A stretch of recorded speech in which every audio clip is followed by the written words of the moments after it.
I wish good things to you who's watching this. I am Alexey, and this time we're starting on time for real. It's 1920 UTC, although I think nobody uses UTC from my viewers.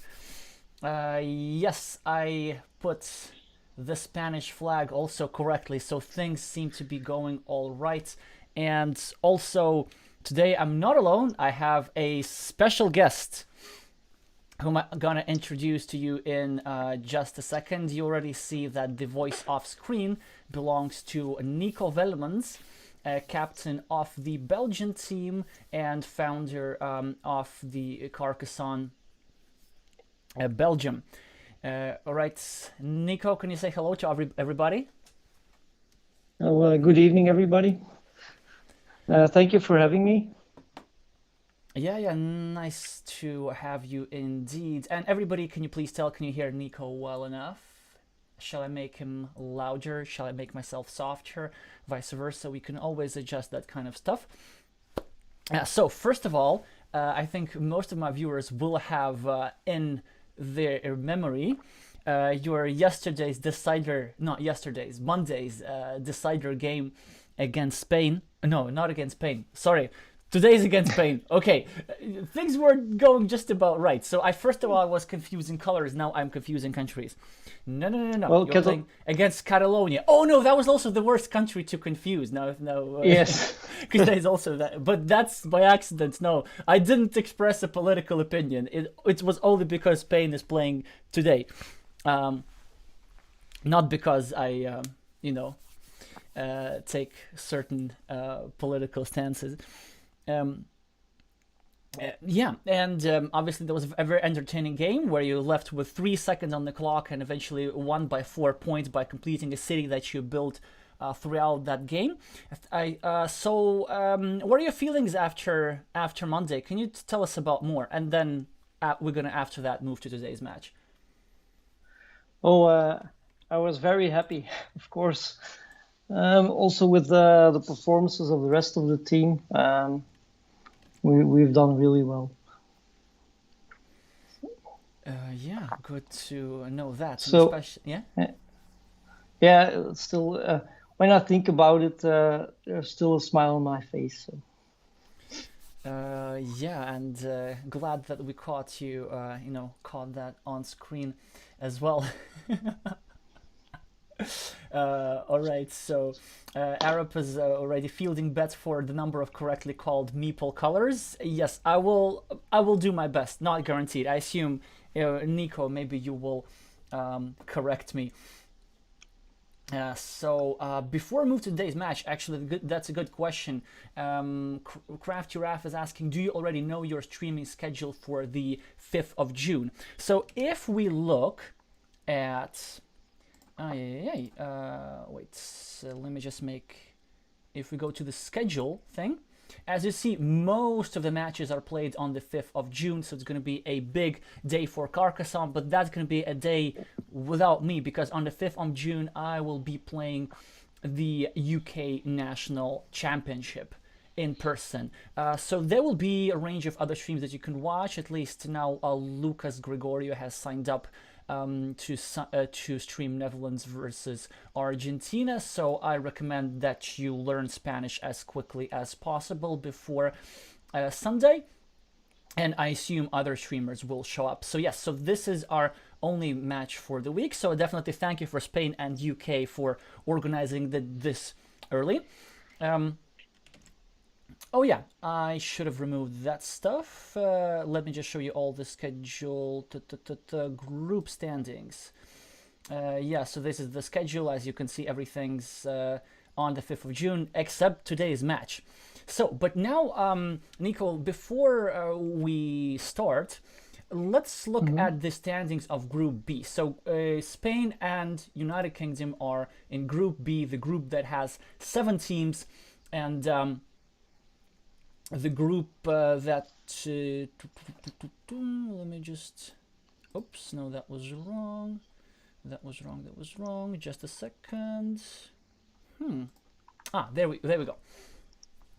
So The group that has 7 teams, which means that there are more matches and tighter battles for the first 3 spots.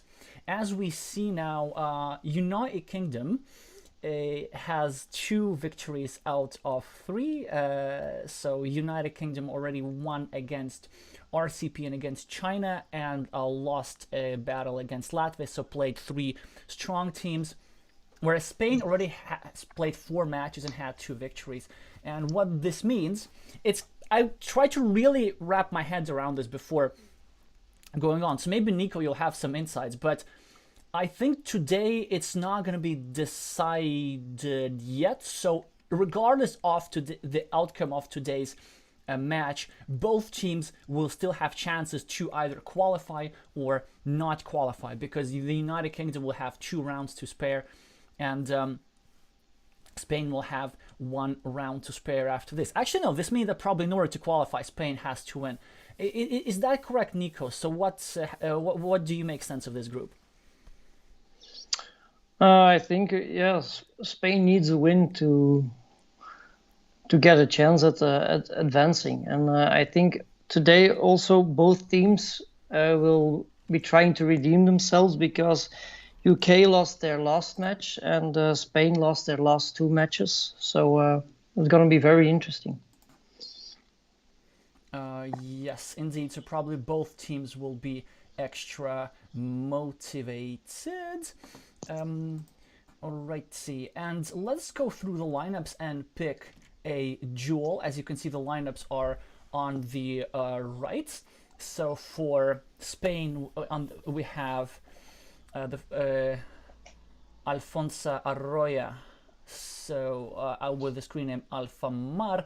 We have Victor Tostado with the screen name Siamat, a strong player. Oscar Bustamante with the screen name Oscaridis, whom we've already seen in the European Championship. That was like a very crazy game against the Ukrainian player. I think it was Samuelson, but I'm not sure which one. It was like super fast, super wild, definitely fun to watch. So watch Ukraine, Spain. I think it was round 5 in the European Team Carcassonne Online Championships. I streamed that a few months ago. And then we have on the 4th table Tony Dueñas with the screen name Ertete, and on the 5th table Inigo Garcia with the screen name iCube. And for the UK, we have really strong lineup. So the captain, Dan, is 30. Daniel Char, the author of the book of Carcassonne, is not playing today. But instead, we have, first of all, a master and a well-known strong player with the screen name Ever, Nicolas Basti. Then we have Chris Wallace with the screen name Wallace Prime. We have Ted Lim, Ted the Naughty Bear. And the 2018 UK champion Jack Fowler with my favorite screen name out of all, Jack Face. And by the way, Ted is the current UK champion as well, and he represented UK in Essen. And with the screen name Oh Look Cake, we have Ishan. Let me double check. Ishan Malhotra. Yes. Also another master player, actually. So we have the UK outrating Spain on average, but LOs don't matter. What matters is the situation on the board. So Nico, what would be your predictions for this match? I would think that UK will win. I think they're the favorites here. I would predict like 4-1 or 3-2. I would guess I would have to side with you as well. So UK has to be the heavy favorite here. They're extra motivated. They have a strong squad, and I even think that they are the favorite to win every other remaining match. And I mean, we'll see what happens. We'll see what happens here. You still got to earn it. But I am quite impressed with their performance so far. Yes, they've done very well. Yeah, indeed. Although Spain has shown some upsets, I think they defeated Brazil. Yeah, they won against Brazil with 4-1. Yeah, that's a massive upset. Brazil has 5 masters on their team. I'm not sure if they're all lined up, but it's still a very strong team. I'm just trying to justify myself because our team lost to Brazil 2-3, so that's why I have to call Brazil strong. But they are actually very strong. Alrighty. Of the players today, from Spain, only one of them has won one match up till now in this World Championship. Can you say that again? One of them has. Only iCube has won one game. All the rest hasn't won yet. But Arteta, it's his first match today. Oh right, yeah, because of rotation. Because so the captain is not playing Vale 13, and also Tocanera's not playing. So yeah, so Spain does not have their highest rated players, but I say iCube could give a fight, and Oscaridis could give a high fight, and Tiamat could give a fight. I think I'm not that familiar with Arteta over here.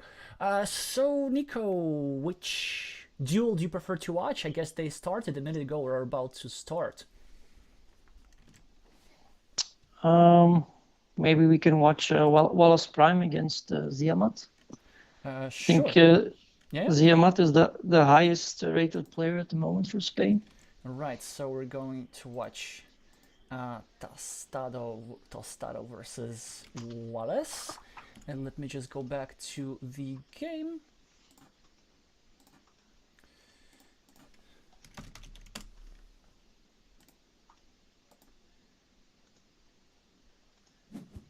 And okay, it looks like they're going to be playing extra fast. Let me just turn back to the proper artwork. As you can see, I've been switching to the latest artwork, which I prefer least because I'm preparing for the in-person championships, the UK National Championships. And actually, the graphics make a huge difference. So at first it was very hard for me. Okay, it looks like this game will be done pretty quickly because players are playing as if they are playing Blitz, just like last year. To be honest, I would expect the Brits to take a little bit more time, but let's see if the quick strategy is justified. So let's first of all make sense of this position and then talk about other stuff, because I would definitely have a range of questions for our guest Nico, and would love to talk about Carcassonne, Belgium, and your plans for the playoff and so on. Yeah. But first, yeah, we can still see the Group B standings over the board. Oh yeah, yep. I'm gonna remove those just a second. Thank you. So yeah, lots has happened already. So I wonder, Nico, like, do you ever play this quickly in the opening, or do you prefer to like spread your time equally? At which stage of the game do you spend most time thinking? It depends actually of the situation on the board. So I try to take my time for every move, but well, you have to keep time for the toughest moves also. So I wasn't that good with it in my last match, but well. Yeah, well, I mean, it worked out perfectly. Like, why not use the time if you have it? So to make sense of this position, it looks like well, the opening battle is still underway, so it's not clear who's going to have the advantage. A lot is going to depend on whether Chris Yellow manages to complete this city. Also, we see now a sensitive spot over here blocked almost, because two starting tiles have already been used, and it will be quite hard for Chris to fill in this hole or to complete the city, because it seems to me that he should start thinking that it's going to be a ruin and just simply hope to draw a tile to complete the monastery. And the reason why it will be so hard to complete, because if you look at this piece of road over here, there's still 1, 2, 3, 4, 5, 6. So there's still 2 crossroads, and then there's still 2 triple cities with the road, because Wallace Prime just drew 1. So this means that the player with the red meeples has 4 tiles that he could draw and score 2 points over here and create a blocking platform. And that would be ideal for red because he would be creating a blocking platform with with the tempo with 2 extra points. And so red has 4 tiles that he can do that with, and while yellow will need to wait for the 2 tiles that fit over here. And of course the probabilities are understandably together with the side that has 4 tiles available to them rather than 2. Now another thing that we can see is there are 2 crossroads left, and this hole is already starting to get quite sensitive. So there's 1 triple crossroads with a city cap and 1 triple crossroads without a city cap. And then we see here red drawing a starting tile, so there's only 1 tile that fits over here, and it will be indeed quite hard for Wallace Prime to play without meeples. Now another dilemma for Wallace Prime. So he chose not to continue the city, instead he chose to continue this city, so he still hopes of drawing that tile and getting his monastery meeple back. But the question is, will he be able to still win without that monastery meeple or not? It's so hard to follow the game because everything keeps changing. So we see that yellow is betting on this new city at the bottom, trying to complete that. It already has 2 shielded tiles, so 6 points, which will potentially turn into 12 points. However, now red has the option of trying to join the city, which is exactly what I would do if I were red. Red has a massive field for 9 points. And it looks to me like it will be very, very hard for yellow. So Nico, hopefully some of that made sense just because the situation is so rapid. So for the second match, we will have to watch somebody else because it's just super, super hard. But so I'm wondering, when you are in a situation like this, when you get blocked so hard, when you have these sensitive points, what are some ways how you can still try and come back and win this game? Yeah, from one point, you have to hope to get the right tiles soon. So like on the left, he can get that meeple back. Yeah, it's hard. You have to depend a little bit on the luck of the tiles then, I think. That's true. Well, speaking of the luck of the tiles, Chris got that. So this is an automatic move with a meeple. There's still 4 monasteries that you can complete the monastery with.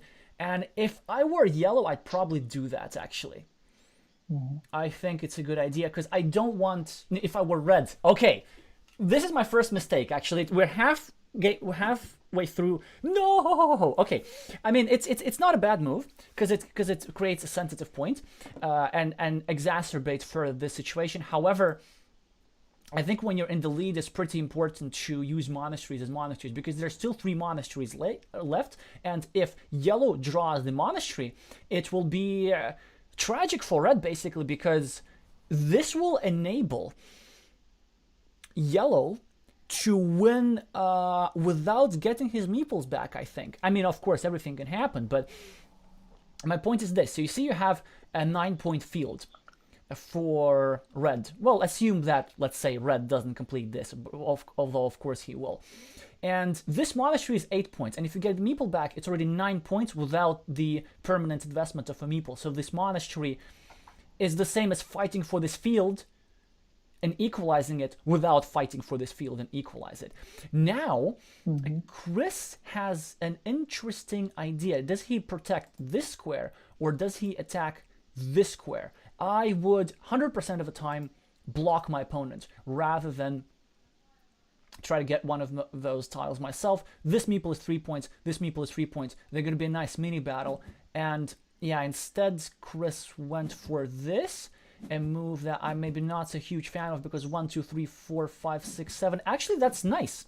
So Chris recognizes that there's only 1 straight line remaining, and so it's incredibly hard to block this guy permanently. And now Chris can proceed with the blocking over here.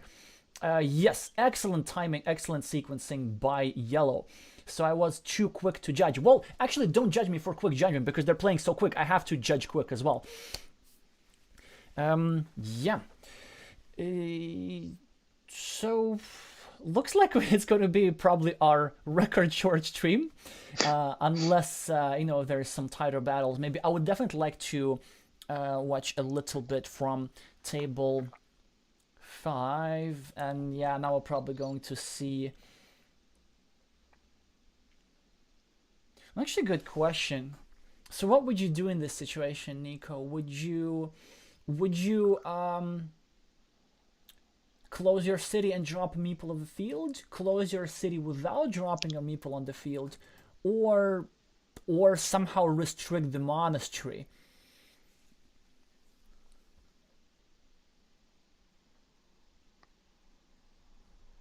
I think I would finish the small city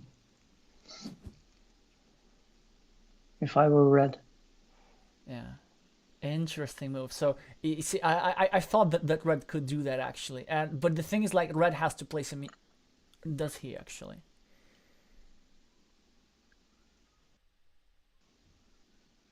I mean, if I were red, I would still finish my city, possibly with a field meeple, maybe without, probably without.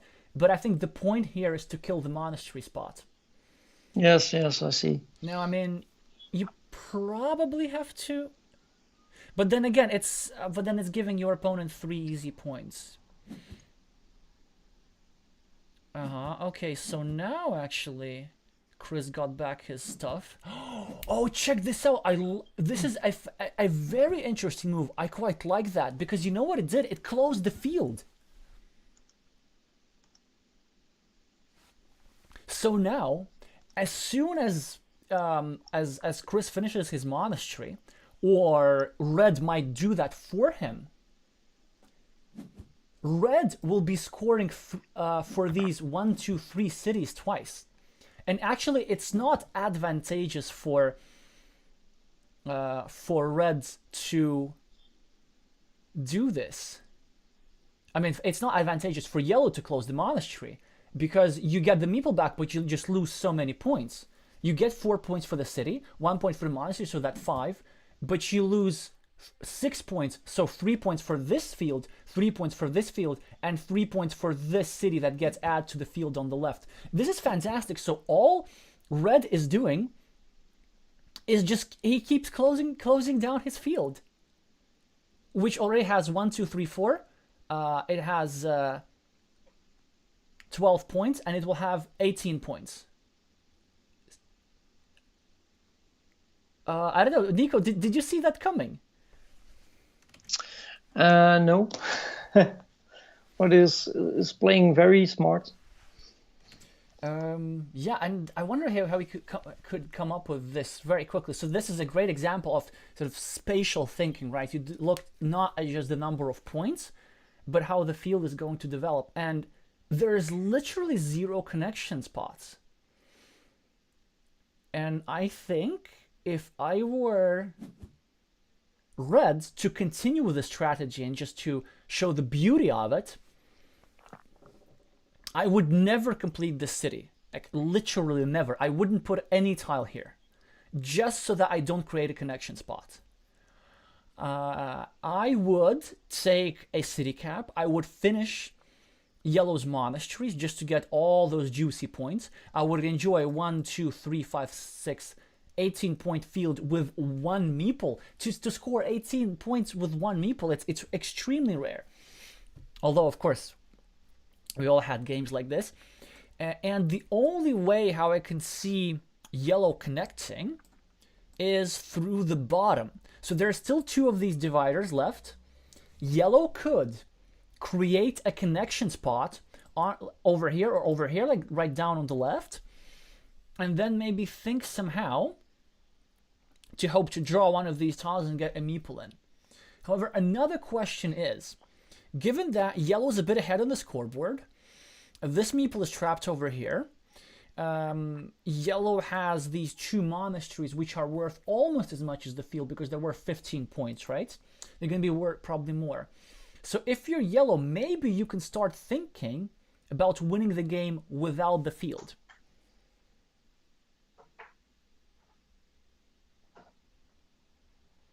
This is very often a rare realization that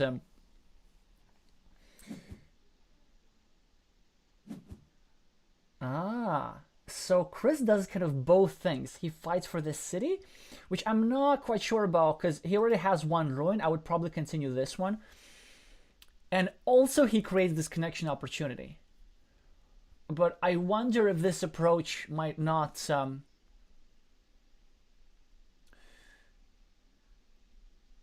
you know, it's like she's trying to do so many things at the same time.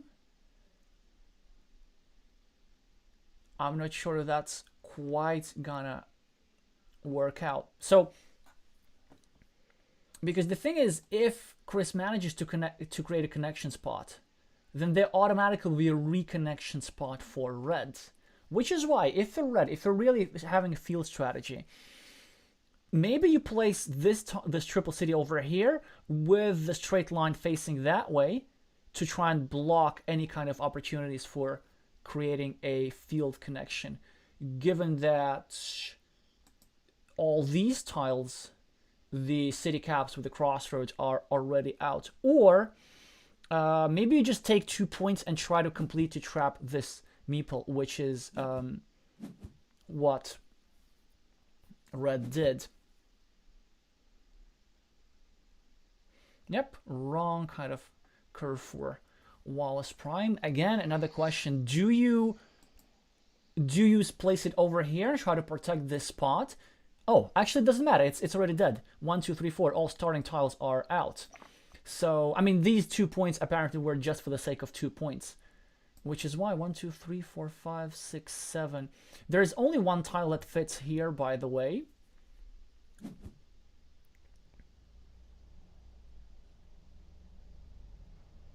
And now, if you are yellow, yeah, exactly, you can afford to do this because there's nothing that fits here anymore. And so Chris will end up with this 7-point ruin, which I guess is not bad. But then Chris is also a meeple down, and this 1-point guy is very sad. He urgently needs a triangle over here or over here. And now, finally, here comes the tile that yellow wishes he'd draw a little bit later, because ideally he would want to have 2 of those still remaining when setting up this connection. But then I assume yellow's plan would be to place it over here. And hope to get the other one too. And hope to get the other one. And spend his last meeple. Yeah, it doesn't sound like the wisest strategy. But the problem is, why won't you... meeple this city cap while there's so many city caps still remaining? No, I guess that makes sense. Here comes the second tile, so this field connection opportunity is long gone. And now what red's going to do is not... Actually, why not? Well, the thing what yellow risks, what red risks with this, is that yellow might actually connect these 2 fields and make sure that red doesn't score twice for all this. On the other hand, yellow might eat up this meeple, but then this would open up the field. Okay, so it looks like Chris is heading towards a different strategy. And red just keeps getting city caps and city caps and city caps. And it looks like this game is going to red. Again, this is one of those moves, but these fields just look horrible. They're so menacing. 1, 2, 3, 4, 5, 6, 7. 21 points on the left. 1, 2, 3, 4, 5, 6. 18 points on the right. That's 39 field points with 2 meeples. And maybe now even red will manage to either separate the field somehow or block off red's connection on the right. 1, 2, 3, 4, 5, 6, 7, 8. I was counting the curves. And actually, you could, you know what you could do? You could take this curve and place it downwards, and maybe even meeple that, actually. I like that. To check this out, this means that there's only one curve remaining. 1, 2, 3, 4, 5, 6, 7, 8. Yeah, there's one curve. Am I right, Nico?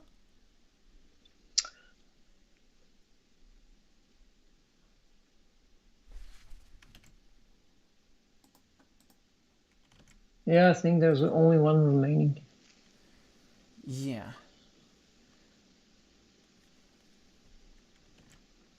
So check this out. So you place this tile over here, face it down, and this means that yellow will have only one tile left to connect to the field, and you also make an insurance meeple. So you actually meeple the road, and then in case yellow manages to connect to a field, they give you the meeple back, and they get some points.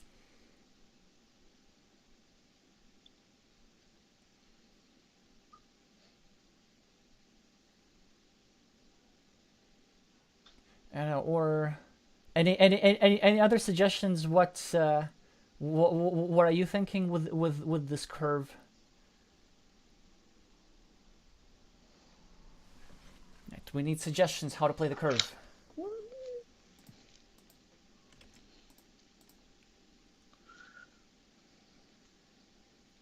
Right.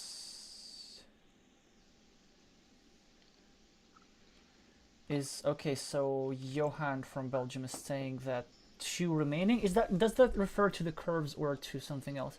1, 2, 3, 4, 5. I think he's forgetting the one he has, the red one has now. Ah, yes. Yeah. No, there's 8 of them out for sure. Anyway, I like the move very much, because all you have to do is protect the bottom field. It's completely closed. You just have to somehow find a triangle to... Oh! Red is watching the stream. Alrighty.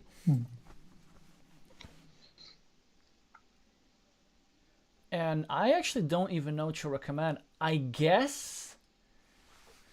well, yellow maybe should try to connect these 2 fields together, like place a road over here, possibly even meepling a road, although that looks a bit ambitious. And then hope to find something like a monastery that connects the spots over here.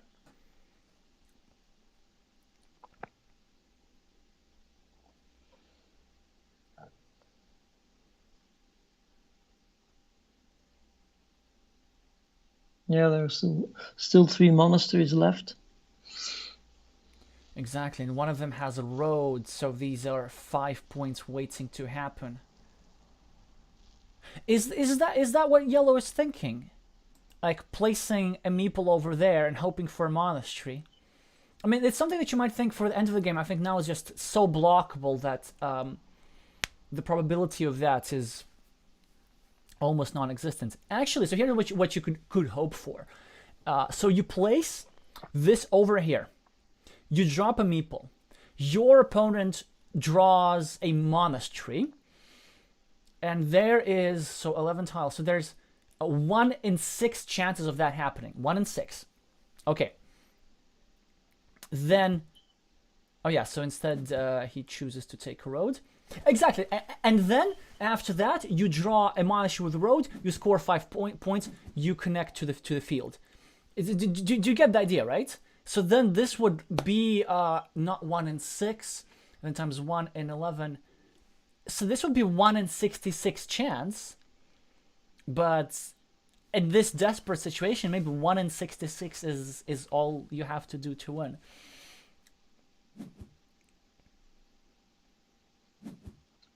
Okay, so instead Chris is trying to score some quick points, which is understandable. Ah, I know, maybe he's hoping to get a curve here, finish the city over here, and then take the monastery, score some points, not with the purpose... Yep, here comes the meeple back. Excellent 6-point road.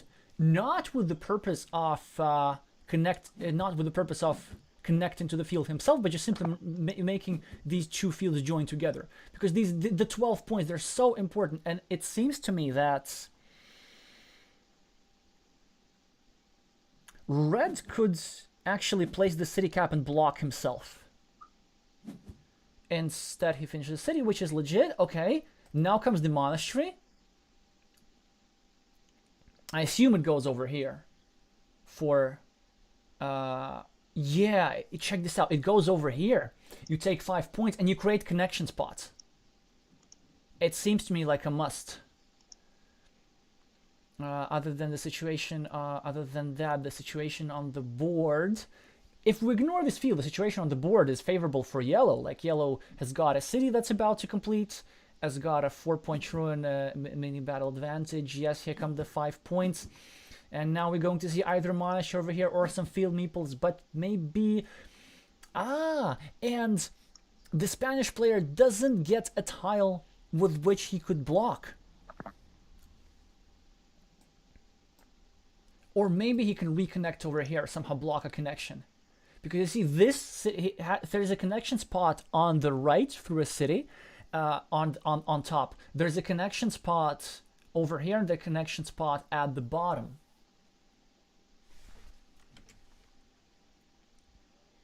Okay, at least the players are now thinking a little bit more, so probably can start to slowly start talking about something else. I see ever one is the first match against Alphamar. Thank you. I'm not surprised that like to me. So Nick is is a very quick player. Ted the Naughty Bear also won. Okay, so far the favorites Ertete won against Jackface. So maybe that would be an interesting one. I'm not familiar with that with Ertete, so we'll have a look. Okay, so Jackface a perdu. Alrighty. Yeah, and this is obviously still happening. And Ishan won against, I think, the Spanish player, one of the stronger Spanish players. Yeah, so it looks to me like a table 5 is where they really had a chance, but Ishan iCube is won against the highest rated player. Yeah. iCube won against Oluk Cake. So that's already a rematch. So that's already 1-1. That's ridiculous. We're barely into the stream. We're barely half an hour into the stream. A game is supposed to last 45 minutes. They've played 2 games. Well, that's interesting because I thought okay, gonna give you some tips. There are some players who are good at playing fast, who typically play fast. If the game goes fast, it typically plays the player who habitually plays fast. You actually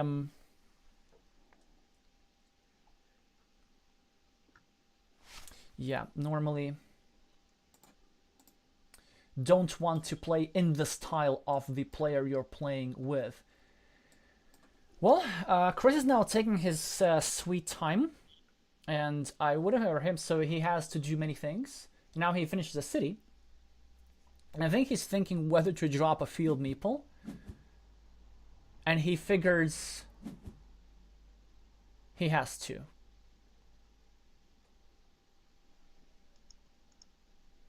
Alright, so if you are red, you probably don't place the monastery. Or do you? No, you probably don't, actually. Because you don't want to lose 12 points. So maybe instead you block that spot.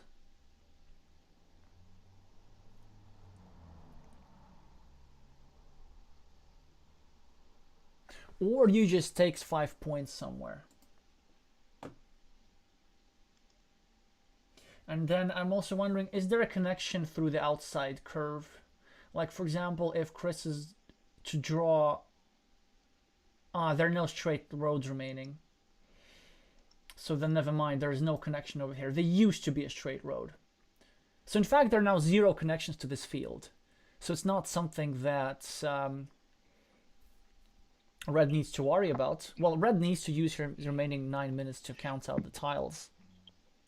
Speaking of using the remaining time, so I'm wondering, like yesterday, in the dying seconds of the match, sort of how much calculations were you able to do? So we were obviously, I think you saw the stream afterwards, and Bogdan and Yes. I were debating what were the win conditions. Should you like try to block the field?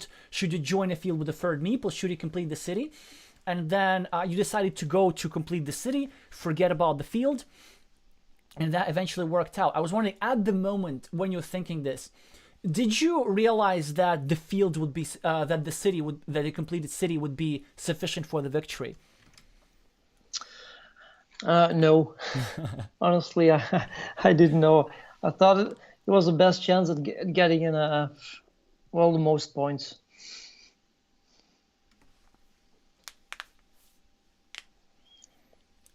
So I was lucky to get away with it. Yeah, good to know. So this is sort of where, like, in time trouble, your intuition was working, I assume. Well, actually, here's now comes another question. So you've after you've seen the stream, I know the feeling, because I've had some of my game streams, and then like somebody commented on my moves. It's always interesting to watch, like from a third person's perspective. Was there anything that Bogdan and I were discussing about your games that you found surprising? I don't think so. Most things were pretty spot on.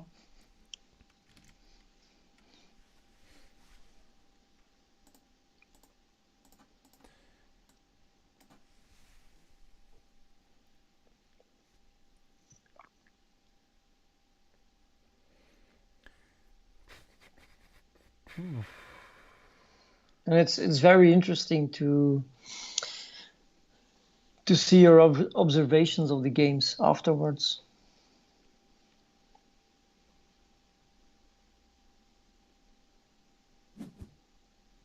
Wow. So Yellow decided to give himself -5 points and spend a meeple. This might work out. Maybe Yellow is trying... Oh, I did this again. I meant Reds. The Spanish player, Victor, Mr. Tostado, Siamat. But basically, Red is losing 12 points from the farm because each of these cities were scored twice, and he's gaining 7 points from a monastery. But it appears that he wants that as an insurance from Yellow connecting to his field. Which actually I quite like.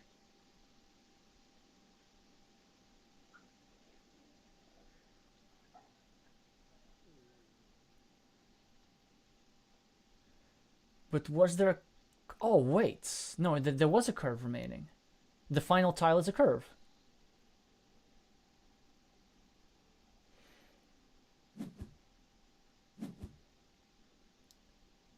It seems to me that Chris played this very quickly because he can't now use the curve anywhere. Oh yeah, he can use it over here. That's actually a nice calculation. Maybe instead Chris could have placed this tile over here. It seemed to me like a hasty last move, actually. Let's see how close Yellow came to the victory. To be honest, I think it's gonna be like not such a huge point difference. All right, I gotta refresh.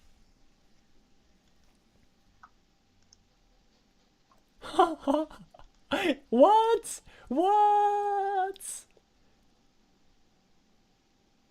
Yellow somehow won? So did actually... Wait, so Chris calculated. That was amazing. So he actually did calculate. Check this out, because he got insurance. He put the 2 points over here, knowing that if his opponent gets this tile, his opponent can only score 3 points max. And then if his opponent gets the curve and scores 7 points, so the 7 points by eating up Red's meeple, right?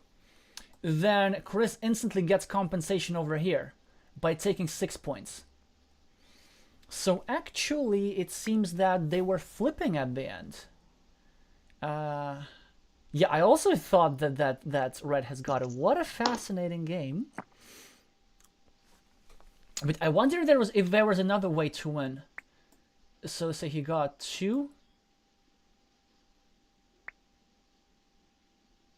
Yeah, indeed. This move seems to be like the better move. Or were they? Well, no, we have to go through this. So yeah, Chris is speaking Spanish over here. Because let's say if you instead of 2 points, you scored 4 points over here, and then you force your opponent to score 3 points over here, then I guess you just win by a little bit more. Although it seems to me that they were flipping for the curve either way. Nope. This move actually guaranteed 100% win. So the last sequence went 3-3, but it could have gone 7-6.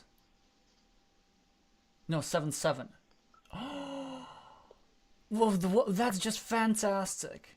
This move was the only move that guaranteed a 1-point victory with 100%, regardless how the tiles turn out. Okay. I am definitely using this. It is a bit of a spoiler, but for newer viewers to this channel, I will use this as an endgame problem because this is just so beautiful. Fantastic game. So, Nico, shall we stay with this one and hope that they play slower, or watch somebody who actually plays slower, like Jackface, for example? Yeah, okay, we can do that. You mean the latter or the former? Yeah, the latter. All right. So I see iCube won. It was actually still 1-0, but now it's 2-0. So Spain got his first point. 2-0. Ah. Yes. Interesting. Okay, because somebody told me that Olocake won, or did we just assume that Olocake won because he was the favorite? So maybe playing fast now got the better of him. Okay, we have to double check that actually. Yeah, I'm seeing the page of Olocake, so I'm certain of it. Okay, that's. And also, these are quite massive point differences as well. So I don't know, maybe a high variance game, but I don't know, or maybe some reason to think for a little bit longer. Okay, so Jackface, yeah, they are 1-1 now, so they are playing the deciding let's match. watch the decider. And Spine UK is 1-0. Ted won also the second match, so that's 1 point for the UK. Okay, so here are the favorites prevailing. Would be interested to view that game in analysis. Actually, by the way, I have, of course, several selfish reasons for watching this match. One...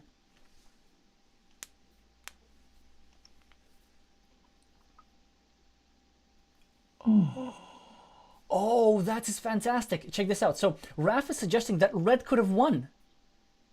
This is just so... Red could have won by instead of playing 3 points. No, I don't think that would work. No, that wouldn't work. Because he would... It would be 0-0 then.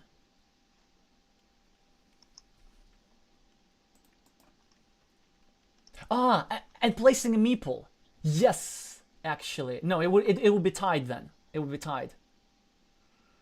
Because the triangle was without a shield. Okay, we'll discuss this position a little bit later. I mean, there will be an endgame problem out of this. Let's just go to Jackface's game. Yeah. Ever won also the second match, so it's another point for the UK. So it's 2-1 for the UK, which means that, well, this game looks pretty much very lopsided. So maybe everything will be decided in Chris's game, actually. All right, so very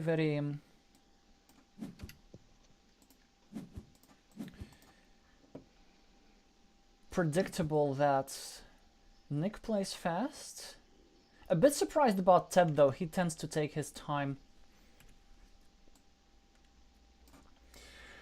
Alright, Nico, so maybe we can make sense of this position, and then finally after that talk about Carcassonne, Belgium, because there's some really, really interesting things I wanted to ask you.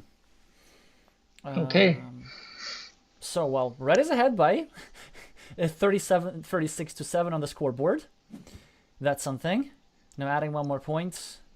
And the monastery looks like it is still alive. There is one tile that can still complete it. Oh, however... Oh, yeah, so this is what Jack is hoping for. So you see, there's this huge city, and there's one tile and one tile only that fits in the middle. In the meantime, also, Jack draws the tile that would fit over here. So red is not getting his meeple back, and it looks like the British player is slowly mounting a comeback. Huh, that's interesting. Red just goes ahead and blocks his own monastery, sort of, kind of, just to place on the field, assuming there's still going to be crossroads. However, red also needs crossroads over here. And now Jack also manages to score 5 points for the road. You know, yeah? It seems there are still 4 crossroads left. 4 crossroads. Yeah, well, there are 4 crossroads left, but the problem is you're actually shortening you're reducing your point potential. Also, I'm not sure if that was the right side to block. Maybe this move would have been better, knowing the tile that green has. And now suddenly green started to turn this around. Although, of course, red has still more points on the board due to the monasteries. And on the other hand, green has the game almost in the, well, 50% of the game in the bag. Because if this city comes, then there's nothing that red can do. And now green can also take this beautiful 7-point road, which I think is really the only move in this situation. Not a fan. Oh, field. Yeah, sure, that's great. That's even better, actually. Love that. Trying to connect and eat up. And now the field. In the meantime, red's probably going to give up, start to counter field, build up some small cities, and then connect to that field. Yeah, so I don't know. I mean, the field meeple definitely makes sense, but given this is not the only field in the equation, and that red has only one meeple, maybe there was still time to do this. Because, Nico, you said there's 4 crossroads still remaining. So you could score the 7 points for this road, then get a crossroad. That's already 8 points. 8 points is almost like this 12-point field, but without investment of a meeple. And now Jack is already trying to attack this monastery. So the problem with this red's move that I was about to say, yes, there are still 4 crossroads that fit here, and red draws one of them. But got it just in time. Just in time, yeah. But it narrows down the options, right? And also now red got 3 points from this move. So 2 points for a crossroads and 1 point for this monastery. But red could have gotten 4 points with the curve over here. So it's not just about completion tiles, it's also about point scoring opportunities. I mean, there might be a difference over there, because I think if green wins this field... Oh, wow, that's interesting, actually. That seems a bit premature, given that there are still points to score. So there are city caps. I'm not sure about that meeple, especially this quickly. Also creating another connection spot over here. Now this connection is about to get blocked, I think. Or maybe red is going to take a field. Yes, actual red this time. I'm not confusing colors. Or, you know, maybe red's choosing to connect to this road. There's still many things that red can do. Also, there's another problem that green needs the same tile here and here. Well, there are other connection tiles. Yeah, this is the road that's... Aha, already. So now this field will belong to green. Will that be enough, though? Probably not. Probably green still needs this. I mean, this is the only thing that seems to matter. If I were red, I would just calmly take the 3 points over here. These 2 fields are equal, so it's not a problem that they get connected. It's minus 12 either way. I wonder why are they playing so fast in the endgame. I mean, these moves might be correct, as like Chris's move that just proved out to be amazing. I've got to ask him after the game, was that a precise calculation that he had with the points? So instead he chooses another 6-point road. I like that. And he'll actually be able to even complete one of these roads. Well, I mean, none of that is going to matter. He's probably going to add one more point somewhere. And Jack, unfortunately, unable to extract value from this tile. But also this means that this hole will not get filled. And Jack chooses to give 1 point to red. And red, of course, will not complete this city. So let's see what the score is, but it has to heavily favor red, which means that we have the actual decider that decides everything. Indeed. Yeah, so again, as we said, the game was tied down to this city, and the only issue was whether green was to draw this. This, of course, would have been... Actually, I'm not sure if that would have been even sufficient. 1, 2, 3, 4, 5, 6, 7, 8, 9, 10, 11, 12, 13, 14, 15. Well, no, he would get 16 points for that, and that would be on the last tile, let's say. But then this would give a meeple back to red, and red would immediately snatch a 9-point field. So actually, before the last tile, everything was decided. So this means that green had a less than 50% chance, because green had to score the city at the time early enough so that he could deploy his remaining meeples. And even then, red would take this 9-point field as soon as green were to complete this field. So it seemed to me that red had this in the bag no matter what, and actually managed to secure 100% win probability. Anyway, enough of analysis. We'll get maybe that a little bit later if the stream turned out to be short. And the center of this evening will be Chris and Victor.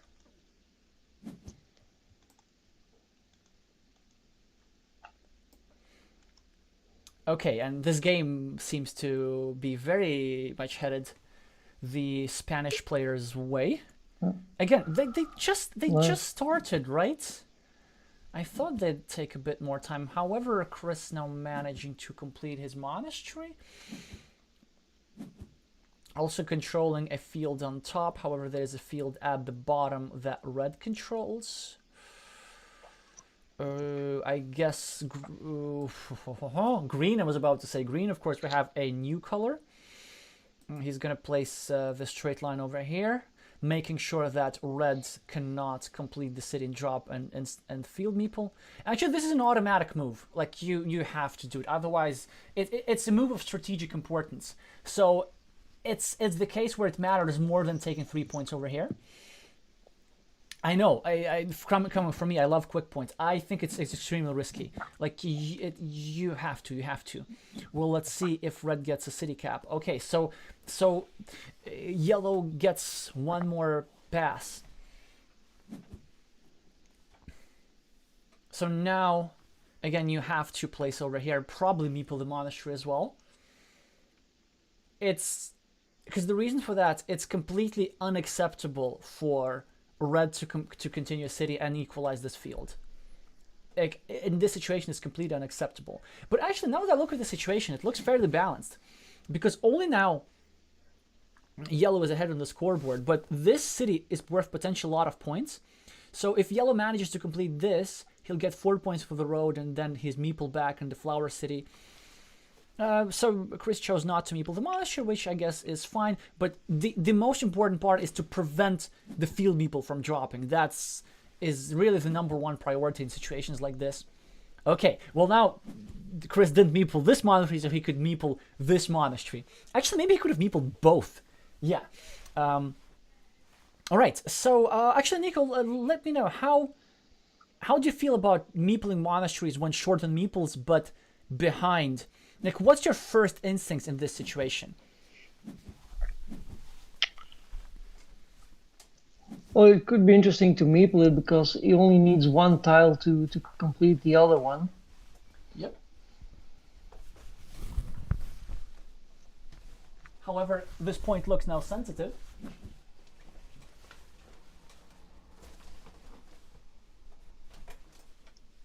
All right, Nico, can you take over? I have important issues.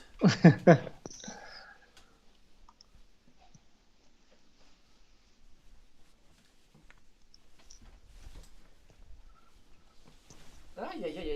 Why is this so difficult? So red could try to attack, the big city, which he does. 1, 2, 3, 4, 5. Aha! And Chris immediately draws a blocking tile. How to deploy? That's the question. So he can immediately reduce the chances of red, or he could simply take 3 points and hope for that he sees a later day. In the meantime, extra sensitive points, right? So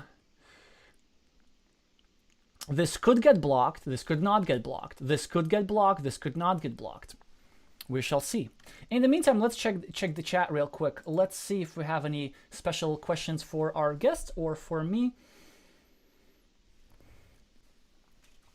So Raf saying that the flower city at the bottom gives also 6 extra points for red. Yes, this is correct, because 2 extra cities will be adding to red's field. However, this will give more points to yellow, and yellow will have his meeple back, with which yellow can use to try and re-attack this field. Even though this field is hard to connect to, it's not impossible.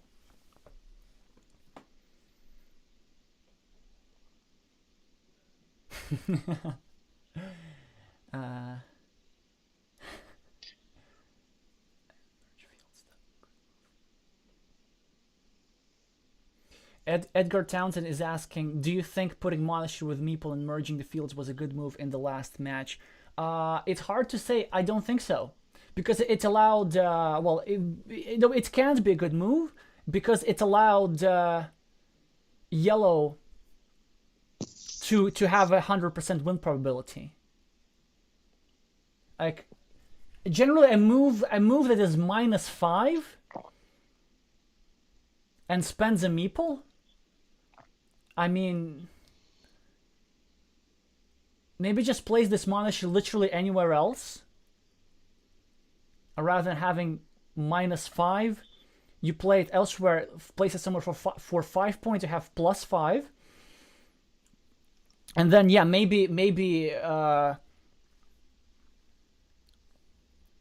yellow connects somehow, but you lose only one field.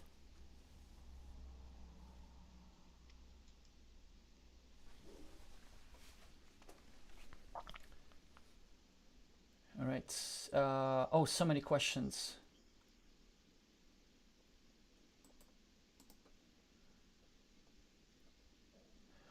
So William is asking a question that I hope somebody would ask. Do you think perhaps that streaming and saying your opinion on Carcassonne and why you do things and what you do makes you easier to play against and predictable for a viewer? And the short answer is yes. I indeed reveal certain stuff. I make it easier to play against myself, but I don't view that as a problem. Like, I share one thing, but it motivates me to go to the next level and learn something else. So, and also, I mean, I don't want to be like super secretive about it. I don't want to treat Carcassonne as our arcane knowledge. Like, if the sports are to develop, then, you know, theory also has to develop as well. And in the meantime, here comes the double block. Automatic double block from red. This is the last starting tile. This is the last city cap with a straight line, and so it fits over here.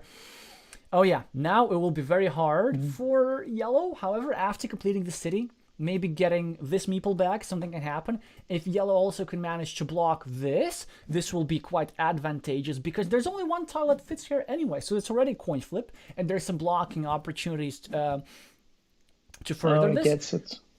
Yeah. there is a problem that this stuff over here, this 15-point field, is hard to attack. However, anything could happen. Although from actually a Carcassonne point of view, we should be rooting for yellow. No, we should be rooting for red here so that we get one more game to watch. But, you know, so do you have anybody from Spain in the viewers? Now, also, by the way, red could maybe place this over here to create a connection spot to the field, or here to create a connection spot to the field. When the field is closed like this, you gotta create the opportunity to join. But yeah, to finish my answer to the previous question, basically,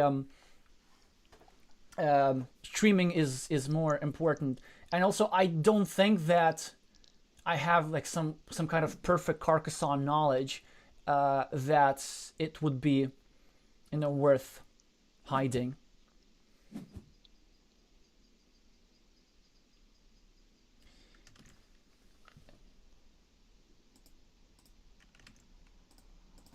Oh, actually, speaking of this, so speaking of revealing secrets and stuff, hi, Meeple Jom. So we do have somebody from Spain. All right, so for the sake of Carcassonne, kind of, it would be best for Red to win this game, but you know, we won't try to go too far ahead of this. So speaking of revealing secrets, I know that your team, Belgium, you're all from different cities. Most of you are from the Dutch-speaking part. Some are from the French-speaking part, as I understand. How do you conduct the training process, and like what kind of wisdom do you share with each other? Because Team Belgium has improved their performance dramatically. By the way, we see that yellow would have won the coin flip, so this block was like a little bit futile. Maybe I would have tried to gamble and just take the points over here instead, because otherwise it looks like red is a little bit ahead. 18, although their monasteries, it's hard to tell, but we'll get back with a second. Probably yellow will maybe meeple the city or get his stuff back. Yeah, so like Belgium has, you know, drastically improved since last year, and is now currently leading Group B, defeating basically everybody in the group except Czechia, if I'm not mistaken, and even the loss to Czechia was quite narrow. Yes. So can you share, as much as you're willing to reveal, how do you train? And do you analyze games, or do you just play with each other? Well, before each championship, we do a lot of practice matches against other countries. So I think we played 6 before this World Championship. So I think that's the main practice, and sometimes we share information on players we played against that we have to play now. Wait, 6 friendly matches? That is huge. That is so gigantic. Yeah, we started early. We got our team together for what was normally the starting time of the World Championship. So it got delayed, but we already had a team together, so it made it possible to do some matches. Coincidentally, we also played Catalonia and Hong Kong as training matches. So, and we also won those 2 matches in the training.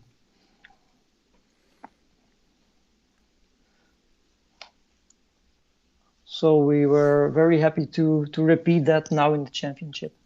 All right. So did that actually help that you already knew your opponents from the friendly matches, or were the actual games in the championship, did they feel different than the friendly matches? Well, it's always different, of course, but well, I think it's a good feeling to know that you were already able to beat those teams. So some sort of psychological help, right? Yeah. And I think, well, that we're back. Sorry. Why? Okay. So I think. Sorry for being so emotional about this, but I was about to say that red had 100% connection move. If you were, this is why I was like so wary about yellow being greedy with 8 points over here, because if red were to place this tile a little bit lower, there were 3 tiles remaining still for connection. I think actually no, with 5 tiles remaining, 3 tiles for connection. Yeah, this is literally 100%. No, wait, because then, no, not 100. It's extremely close to 100. So it's over 90 for sure. But the point is, like, if you place this tile 1 down and then place a farmer, you get to share these 9 points. And then instead,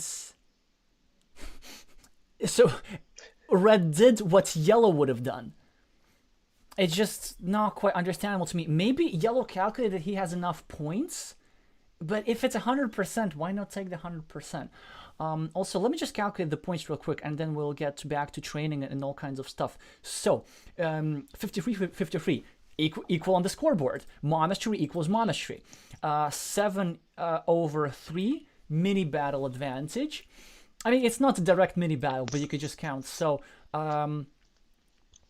yellow is at +4, and red is +9. Well, given that he has an 18-point field and yellow has a 9-point field. So, that actually was an interesting move over here. I'm not sure if my reaction was correct. So did red think that he has 100% rather than like 95% or something? It's always better to have those extra few percentage points. But the idea is now, it seems to me, and again, I may be mistaken, that your red is currently at +5. And it also seems to me that because red is at +5, Chris needs to think of something really quickly if he wants to end the match right now. And if he doesn't, then we get to watch one more game. Well, actually, one option is, why not just take this 5-point road and equalize, and then see what the other tiles bring? Because yellow has the advantage of a spare meeple, which is why I don't think this move gives you 100%. Like, after yellow equalizes, anything can happen. Instead he chooses to connect. Oh, what a cunning move. But the problem is now yellow is at -2. Yeah, yellow's at -3 actually, because there's also this guy, this low meeple, 1 point at the right. Yeah, I forgot that. Now this was the last curve, so this means that red does not need to block. Obviously, Chris was hoping to draw that curve himself and then to connect, but I wonder if that was necessary at all, because it seems to me that so now, okay, so Chris was at -6, he's now at -3. If red places over here, red will be at +8, and then there will be nothing that yellow can do. So, Nico, what are your ideas for this curve?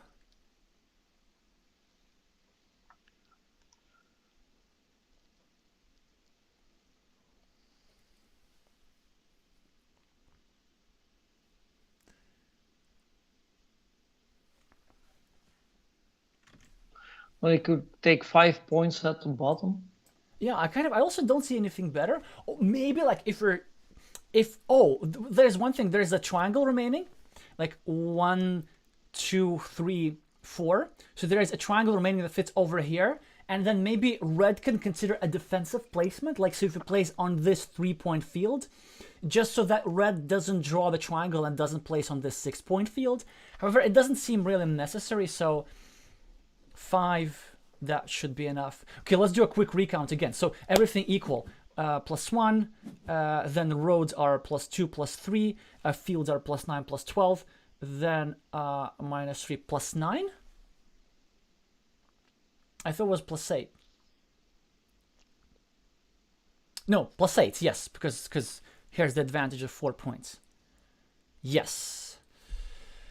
So it seemed to me that maybe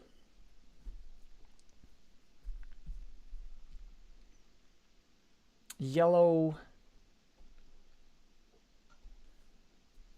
could have had the victory here, but not now.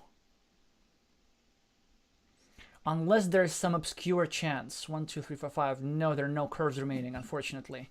So there could have been a connection. Maybe road, and then after that you meeple the field, and then you hope for the field. Yeah, it's hard to tell. And then I guess you go here, and you place it over here with a field meeple, just so that your opponent doesn't get the triangle. You anticipate that triangle.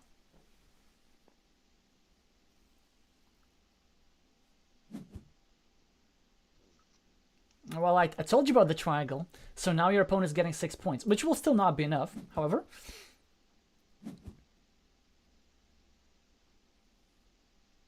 Or will it?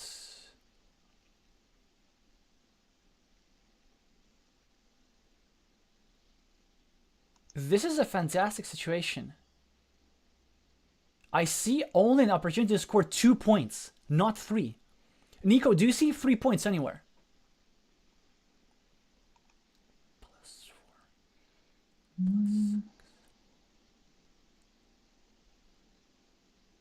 No, I don't think so. Exactly. So this means that after this, it seems that red will still win at +2, but yellow made it super, super close.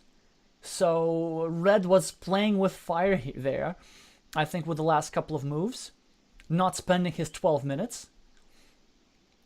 Because, you know, a yellow has an excuse for not playing, for playing quickly, because he has only 2 minutes left. Exactly. So if I calculate correctly, red still has +2, but let's see. Correct. Yes, red is at +2. Okay, so good to know. I understand something about Carcassonne, at least this much. And also, I think... yeah, I did think like a bit of a hasty ending, because red had a chance to sort of clinch it over here. Then yellow had a chance to really equalize and gamble. And then red, maybe not anticipating this triangle over here, made it a little bit risky, but probably calculated that 2 points were enough. Another super close one.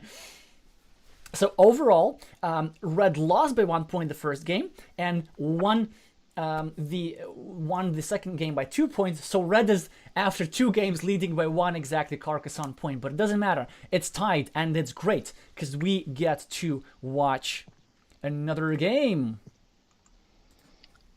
Yeah, Spain is putting up a good performance. Indeed. I wonder, I also go... Oh, by the way, Chris Wallace is also known to have, I think, many favorites bio. I recommend that you, those of you who are on Board Game Read, that you go and read it. It's quite entertaining, and our team enjoyed it in preparation for the match when Latvia already played with the UK. I read it earlier today also.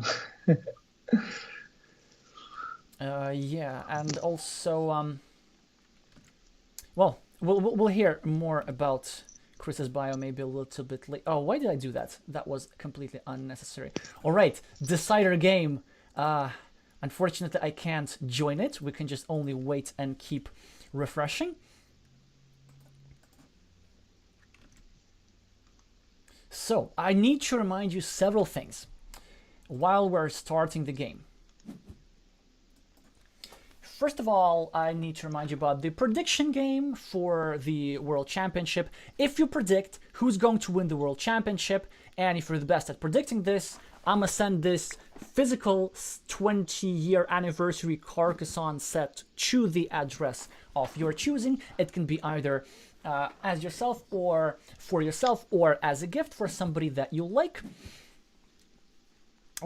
In the first move, we're going to see standard moves. We're going to get back to the game real quickly. In order to do that, you got to either comment on this stream or on any of my other videos until June 19th, the earlier the better, with your prediction who's going to take the first, second, third, and fourth place.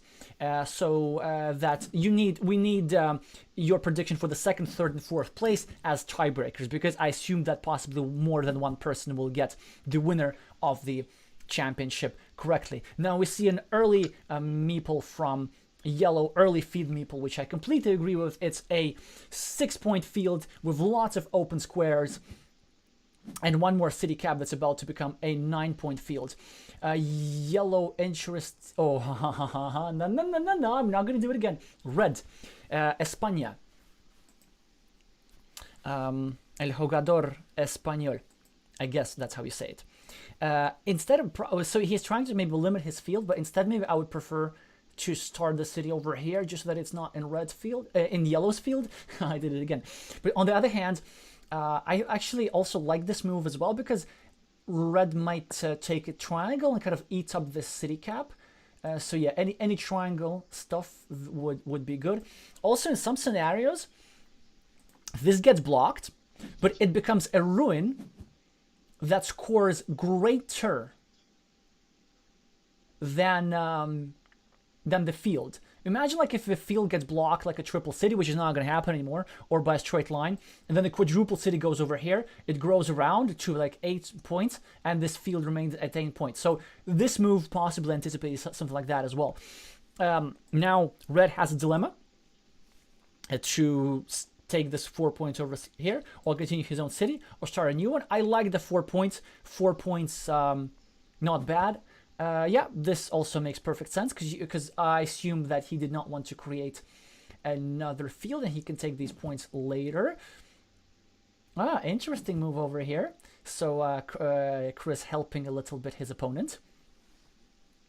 I guess at the same time making harder to complete a city, but adding another point. And then red very quickly adds one more point to his city, preparing to complete it. I mean, definitely legit move. I do not like the speed with which it was played. Red managed to brilliantly take his time in the middle of the game, of the first game, if you remember, the one with the huge field, and try to kind of make sure to have two huge fields that don't merge together, well, until the very end, but it doesn't matter. But here looks like it was a strategic decision where to place this tile. It's perfectly reasonable move, but you know, you gotta think about, like, for example, do you place this cap over here or over here? It's now not that obvious, and as a result, this point becomes a little bit sensitive. This point becomes a little bit sensitive. Both opponents are keen on blocking each other, and yellow prefers to block first rather than save his own meeple. Now this point becomes even more sensitive because some of the tiles that are here do not fit anymore. But yeah, anyway, prediction game. Anybody predicting the championship?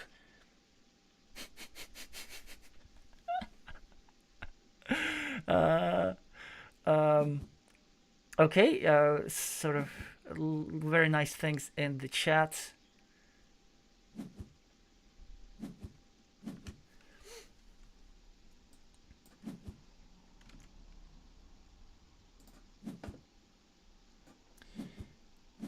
All right, Nico, I gotta update the score a little bit. Can you take over for a second?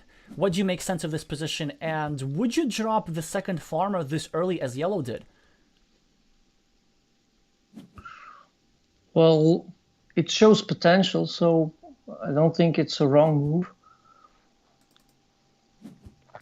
Now, it may be a little more difficult to place that tile, because if you put it on top to restrict the red player, you're also restricting your field. But I still think it's the best thing to do. Yeah, because let's see, for example, you already have 3 points on the field, but red has only 1 point on this city, so in this mini battle, you have a 2 points advantage. Man, these fields and the insurance meeple, that's just... so maybe I know what's happening. So like Chris figured out, okay, so he didn't lose the first game, but it came very close because of a huge field. Also in the second game, his opponent had a larger field than him and to figure out, you know what, I don't care what's happened in this game, but I'm gonna win the field no matter what. And like 3 early farmers won for 9 points. Actually, this middle guy looks fantastic. So this is the perfect tile for red, because red wants to create the counterbalance, right? If your opponent has huge fields, one way how you can do that, maybe you don't fight for all the fields. You can just build a bunch of monasteries, complete a couple of cities, and seek some sort of compensation that could enable you to win this game otherwise. So, but at this stage, it does look like yellow has the advantage. Red has some hoping to do. It involves some quick points, maybe completing his city earlier. It involves blocking this. Actually, this was a really nice move by yellow over here, because not only does it make it harder to complete for red to complete his city, it also makes it harder to block. Because if red wants to place a straight line or a curve over here on the left to create a blocking platform for the city, he automatically creates a blocking platform for himself as well. So actually for red, it's not advantageous to put anything here. And red will simply need to hope for stuff. Again, another tile that, wow! And red does not complete his city. Instead, he chooses to start blocking this guy. Well, now he completes the city. What's a draw for red, actually? Yeah, I mean, of course, you do take the meeple back, you take the 2 points, you take the sensitive spot. Although this is already so many points. It's a 9-point field. It looks, it's exactly like the first game, but colors reversed. So yellow has 2 adjacent fields that score twice. Oh... like this, yeah. I see the intention over here, and the intent is this. So yellow is thinking, rightfully so, that there is 1, 2, there are 5 triple cities still left. There are many triangles that fit here. Actually, still 5 triangles with a road. But as a result with that, here's the game-winning block for yellow, and probably we can call it now, because the thing is, like, when you get these tiles, they're so rare. Like, you got 2 of them and these are out, there are only 2 starting tiles. Like, I mean, it seemed to be a bit too ambitious. It seems to me that maybe you could have just completed your city, gotten the meeple advantage, blocked this guy, because this was already very easy to block, then maybe completed the city, merged the fields, and actually if all these fields come together, then there would be only 15 points for 2 yellow meeples. And with the meeple advantage, I'm sure red could have managed to do something elsewhere. But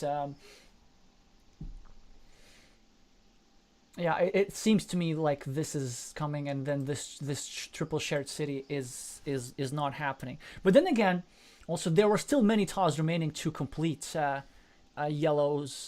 red's ambitious plan. So it's actually hard for me to say what the probabilities are without seeing what the tiles. But I was wondering, Nico, what you would have done? Would you have done the same as red, or would you have placed this tile over here and completed your city? You mean a small city on top? I think I would have completed it. I mean the one on the left. Also restricting the underlying city a little bit. Yeah, that makes sense. In the meantime, by the way, we have record viewership, which is great, 39 at the same time and almost 100 overall. So, hi, Mod Kwanya, yes, and Tata won the duel, who I think also in the chat. How do you call a tile that you can use for several purposes? A Versa tile. Bam, I like it. Nice one. But then, speaking of liking things, due to the record viewership, I gotta remind you, everybody, to meeple the like button. This is important for the algorithm. Actually, I don't know. Maybe we're getting viewers from the algorithm. Maybe we're getting them from the Carcassonne Cat website. We never know. We never know. Actually, those of you who are on this channel for the first time, hi Horim. Can you tell me how you found out about this? Are you also playing in the championship, or are you just curious spectators who are just starting in in competitive Carcassonne. So those of you who are who are here for the first time, I'd love to know. And of course, second, if you're intending on viewing these streams more than once, then make sure to subscribe and also click the bell button, because it gives you the notification on when stream starts. And also there are some settings that you can change in your phone if you really, really want to see the notifications, so that Nice block. Yeah, that was quite a high probability block over there. So I mean, this stuff is also going to get blocked, but it's be very, very, very, very, very, very, very, very, very, very, very, very difficult for red to win. However, it's still possible if red gets a splitter. So if I were red, I would not put this guy over here. I would wait, patiently wait, because there's nothing that fits over here. I would, of course, complete the block. Block. Yes. Love that. And now quick points coming for yellow. Yeah, these field points definitely outweigh this. One meeple that causes problems. All right, some city caps. Hard to do anything with city caps. Maybe just start a new city or just dump the city cap somewhere. Oh, we have some more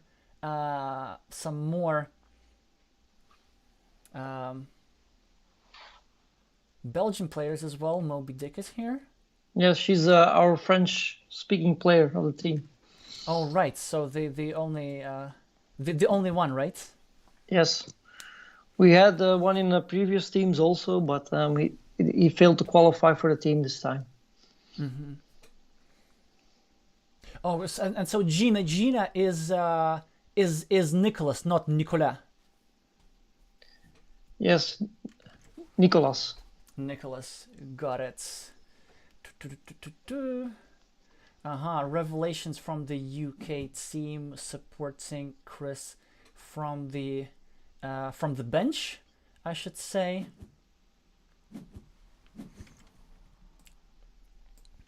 Oh, I think your screen is... Oh, there it is again. Yeah, so I know what to do about that. Sometimes it happens, like when I look at the chat, it can freeze a little bit for a second.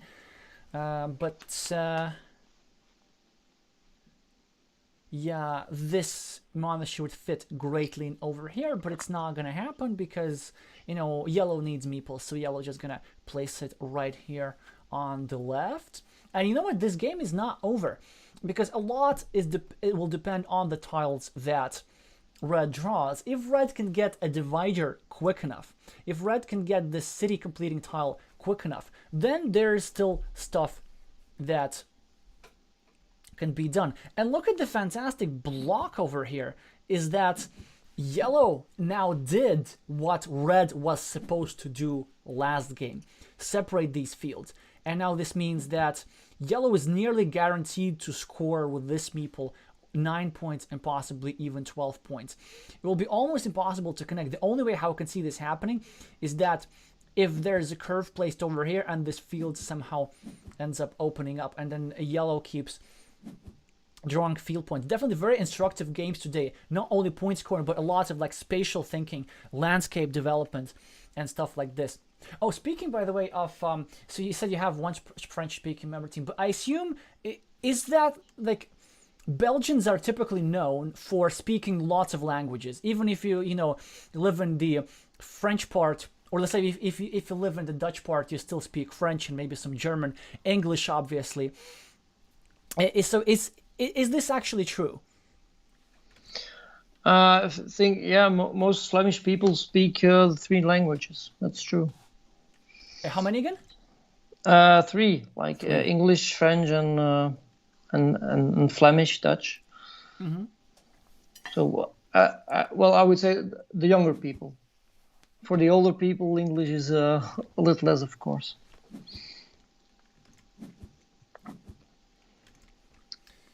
Oh, by the way, Willem was asking how many languages do I speak. That depends on how you define it, because I'd say I speak 0 languages, given that I do not know the word for red and yellow. But let's say if define speak as had a conversation that went reasonably well with a native speaker, and they will have the divider, so not everything over in this game. We shall see. Although, however, yellow drawing the tile that would very nicely fit in here for red, and yellow's probably gonna place it over here and just score some 4 quick points.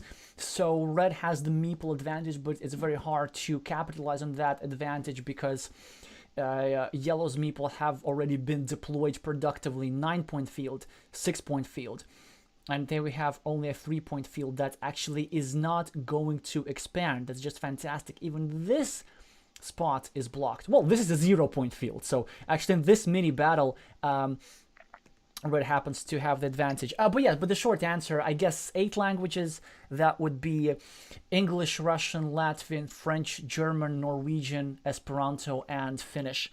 And then, of course, like there's Spanish, Italian, those that I can understand to some extent, and there's a bunch of others that I can read, but it doesn't really count.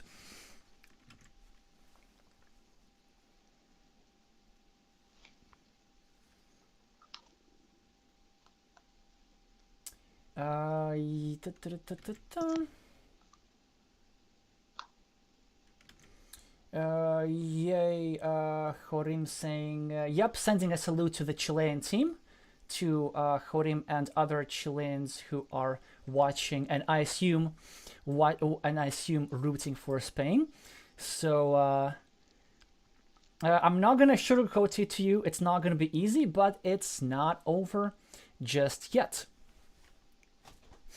I know. Okay, so while red is thinking how to deploy this triangle, which is really, really hard to deploy productively, the only thing that I can think is to hinder the development of yellow's unambitious 2-point road. Somehow this, you just got to calculate properly which way to turn it, probably with the city side facing down. Other than that, I really can't think of anything else. By the way, in the meantime, what a fantastic move over here. And yeah, red is watching the streams today.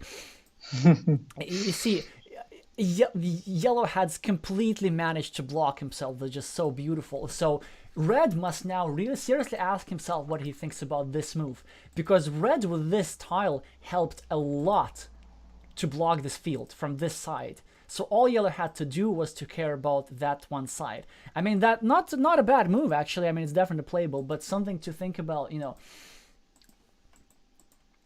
when you make these opening decisions. And you see how these seemingly innocuous placements at the opening can have such far-reaching strategic consequences.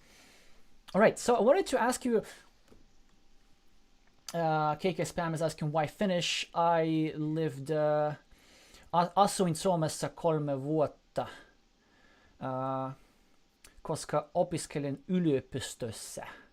I'm saying I was studying in Finland. I did my first master's degree there, so kind of had to learn it. Yeah, so one other things, so we found out that Belgian people are polyglots, but Belgian people are polyglots in something else, in board games.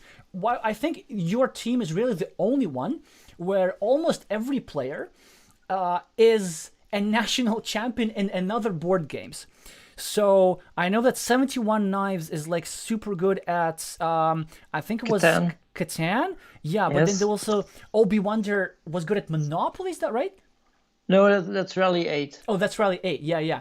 And then you were very good at Castles of Burgundy, if I'm correct. Yes, and Splendor. And Splendor, right. So can you tell me about more? And by the way, I mean, obviously, like many of us like playing many board games, but I mean, really competitively.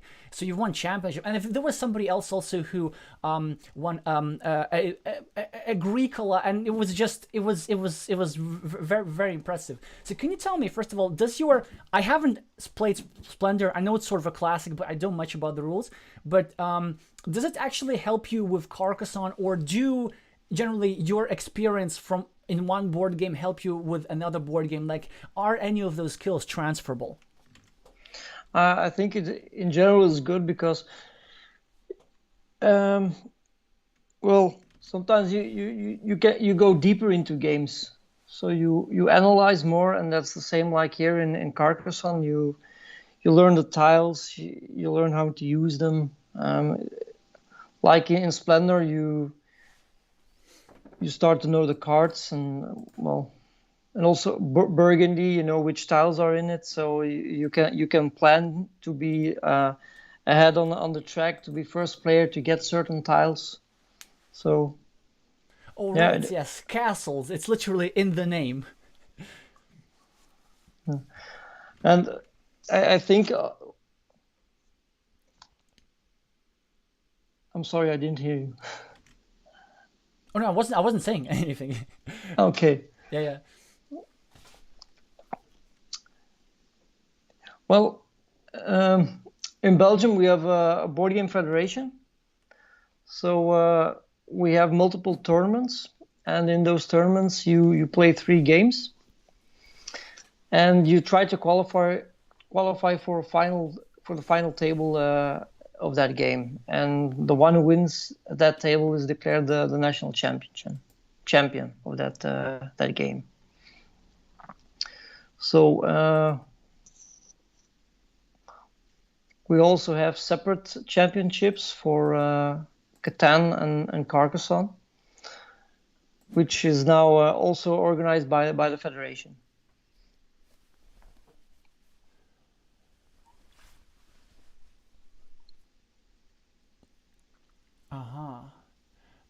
And then is this federation kind of similar to let's say a local board games fee day, like they have a chess? But do you play chess yourself? No. Oh, I know you have like one actually very good chess player. It's as far as I know, it's Raf, Crafty Raf, who even has a chess course that he himself devised. Oh, check this out. Red, really nice move over here. Pre-building a 6-point road. No, not that. You gotta pre-build the roads, or no, maybe it won't work anymore. Yes. I think that was a bit too hasty. You gotta first of all take the 1 point. Yes, 4 points. No, yeah, exactly, and then pre-build the road. But because that was your entire plan. Why don't you follow through with your plan? Yes, exactly. So you take 4 points over here, and then you wait for this city cap. Like, red is behind. Red has to think of something. Actually, I didn't calculate by how much exactly red is behind, but you really, with 40 minutes on the clock, to have gotta have a look at how you can win this game. And maybe this 6-point road was a way around it. Check this out. So you get 1 point for the city over here, then you get more. So let's say if you had like 28, well, and then you score 6 points for the roads, and then you get 2 meeples on the next move. And then after that, you have 4 tiles for 4 moves, and then you just keep bam, deploying them. Especially now, there was another starting tile. I forgot completely about that. So instead, because red didn't score 1 point, it gave the opportunity for yellow to score 7 points, which is a tragedy, basically. Well, I mean, let's just not exaggerate things. But normally, if there are many city caps, cleaning off city caps is super important when they are, how would I say this? When they are, even when they are on your opponent's field. But I'm also trying to double check right now if there is still 1 tile that fits over here. I don't want to embarrass myself, but although I've done like plenty of time in streams, like I've miscounted loads of times, but no, this time I'm pretty sure there is 1 tile that fits over here. Yes, now red will manage to score the 6-point road in all likelihood, but probably this won't matter anymore because this coin for the city, I think, could have been decisive. It's a huge swing. So actually it's an 8-point swing because red could have had 1 more point. And at the same time,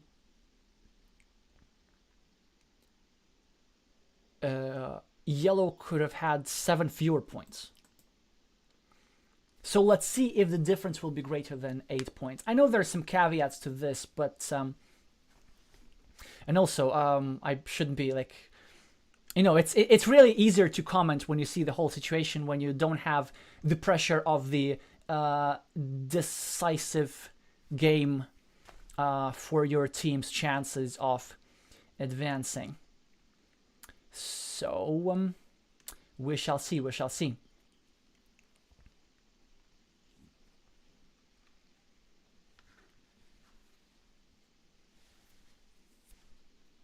Oh, in the meantime, I have another question about Carcassonne, Belgium. So it's great to see that you have a rapidly developing and actually very developed this organization with the Board Game Federation and with the Carcassonne, Belgium, and with other board games, and how you sort of are such polyglots, both literally and figuratively. And there's one thing that a bit surprised me. So you have this website, which I'm going to show to the audience a little bit later, for Carcassonne, Belgium. And by the way, yes, so Red did take the 6-point road that he, I'd say, brilliantly pre-built before that. Will that be enough? No, it doesn't seem so, because the fields are huge. But this game will be close as well, because there's also this monastery, which have a 3-point advantage. There's this 1 point. Okay, there's a 2 minus 2, plus 12. No, plus 14. The 12 now, but the fields are just so big. The fields are so big, and probably even now, Chris is just gonna drop a 6-point field meeple, which I think is a must, just so that Red doesn't drop a field meeple there. And probably clinch the game, just because the position's so closed. 1, 2, 3, 4, 5, 6, 7, 8, all 4 oral 8 crossroads have already been drawn, so there's no opportunity for quick points. All 3 triple cities with a road have been drawn, so there's no opportunity for quick points there. 1, 2, 3, here they are, so no roads. The only opportunity for quick points is if there has a city cap, and so on. Well, we'll see what Yellow does, but I wanted to finish with my question. The one thing I was surprised on the website is that you refer to all players, even in casual conversation, by their screen name. So, for example, instead Nicholas, maybe you would say Gina, and so on. I wonder, like, what are the sort of is there a reason for that, and why you seem to prefer using screen names as opposed to name and last name? Oh, well, we made a website before the new rules on the World Championship, so maybe that has something to do with it. I know with the Belgian Championship, we also had a small discussion about whether we should post the real names of the players, and we decided not to at that moment, because maybe some players wouldn't like that. Now, I don't think it's a problem with the players that are in the team right now. Also because they registered for the World Championship, of course. But well, I think for the future, we will also have to stipulate something like that when you try to play for the team. Then, well, yeah, you have to know who you are. So when I know the names of the players that registered for the championship, and also where they live to have some kind of way to check things. Yeah. Mm-hmm. Then I was wondering. So obviously, that's understandable that this change for the rules came only this year, and it might lead to some cultural changes as well. I was wondering, before that, in the live tournaments, would players use their some sort of nickname or just their name as well? Because I know in some countries it's different. You mean like in the Belgium National Championship in person? So like, do you wear a badge that says I don't know N2xu or there are no badges or anything? At our national championship, the live championship, you mean? Yeah, the live championship. By the way, actually, guys are saying here that red is apparently yellow is apparently at +3. So yeah, I think maybe we should have, but yeah, yellow is +3, and is it a tie? There's only 3 points. There are no 4 points. They're saying that yellow was at +3, and this apparently was the flip for the win, because with this tile, red would have taken 5 points over here. Oh no! Red has 4 points. Red is gonna win with 1 point. Red has a 4-point road. Unbelievable. I mean, if the chat speaks the truth, that is. No, he did the wrong block. He could have blocked this. He could have blocked this. He could have blocked the 4-point opportunity. And otherwise, then there would have been no 4-point opportunities. That's the move. Gotta place that over here. But yellow had 1 minute on the clock. Maybe that's why.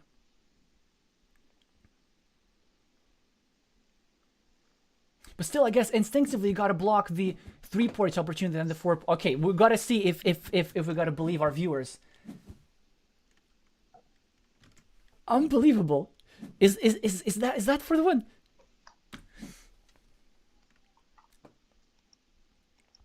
Yes. Red is at +1. However, I think, okay, so probably yellow can't feel too bad about making this move, because if yellow would have found the correct move of blocking this 4-point opportunity, the game would have been tied, but yellow was first, right?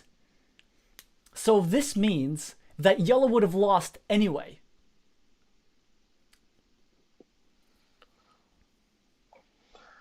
Wow. Because but anyway, what a fantastic game. That's Congrats, Spain. 3 games with like 1 point difference, 2 point difference, 1 point difference. That's just the narrowest of margins. Okay, yeah, congratulations Spain for the massive upset, really, and especially such a strong performance and at the end over there. And to be honest, like the fields just look so menacing, and then yellow did such a good job blocking this guy off and scored so much for the fields. But at these 2 cities, so there were 2 75%ers, and red managed to get both 75%ers, which is reasonable lucky, but not super lucky, because what, 75 from 75 is like 57. Yeah, so you know, red, there was 50% percent chance of this happening. Although maybe it's hard to say whether yellow had the opportunity to have a triangle that was blocked. Maybe yes, maybe not. Maybe I quite missed that.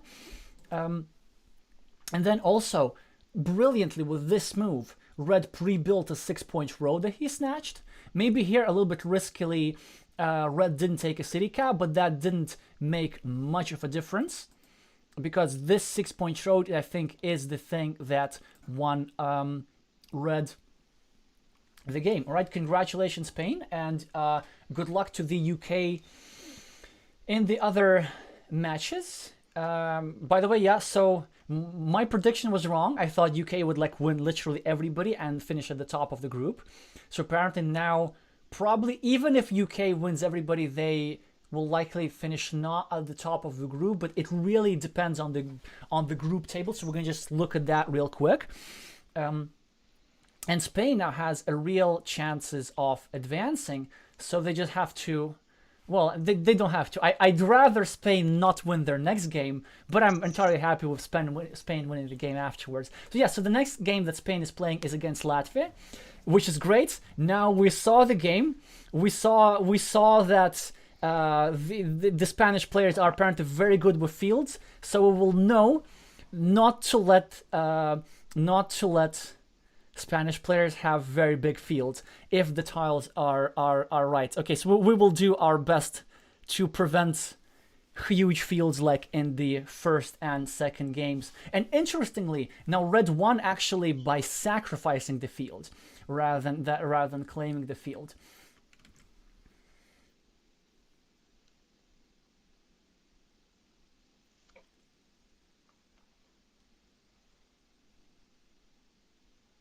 Raf is saying that maybe for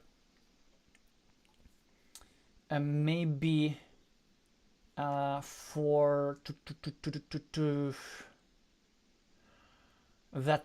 the 7-point city was a mistake with the starting tile. No, I don't think it was. 7 points is 7 points. Yes, William is correcting my 57% to 56.25. It's close enough.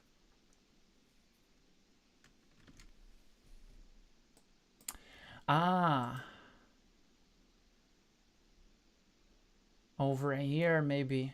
Yes, over here. Ah. Yeah, well, hard to tell. I mean, everybody in the chat pointing mistakes in hindsight, but the thing is, like, it's actually very difficult to calculate all the tiles when you're this short on the clock. I'd say that both players played actually really well. I mean, for most extent, definitely going. I really like games which have a lot of like spatial thinking involved, not about just the number of points, but how you build things around. So many 0-point moves. Like, you know, but like this one, for example, this one, but that have a strategic significance. Anyway, so I'm not. So Nico, were you surprised by by the strategies that the players chose in this game? That they sort of that the first. Oh, check this out. This is so huge. I mean, the first game is like the mirror image of the last, because one side had 2 huge fields that score for the same cities, and the other side won by 1 point. So is the moral of the story to not have fields and give your fields to your opponent? I don't know. But anyway, Nico, like, were there many things strategically that you were surprised, or anything new that you hadn't seen before from what these players did? I don't know. It's difficult to say. There were at least very interesting field battles or field games. Very interesting games also to rewatch, I think. Exactly, and we have the suggestion now as well. I mean, it has been a pretty long stream, although, I mean, we've had 4 hours. Come on, we can handle this. Actually, we might have a look at the first game as well, whether it was 100% win or not. I'm pretty sure it was. Yeah. Or actually, no, I might leave this for a future analysis. You know what? This deserves a separate video, but you know, both won't hurt. Why not? Because in the meantime, you guys can ask questions to Nico, either about Carcassonne or about any the other board game that he's an expert in. And by the way, here's the Carcassonne Belgium website, which I thought is pretty cool, where you can read about all the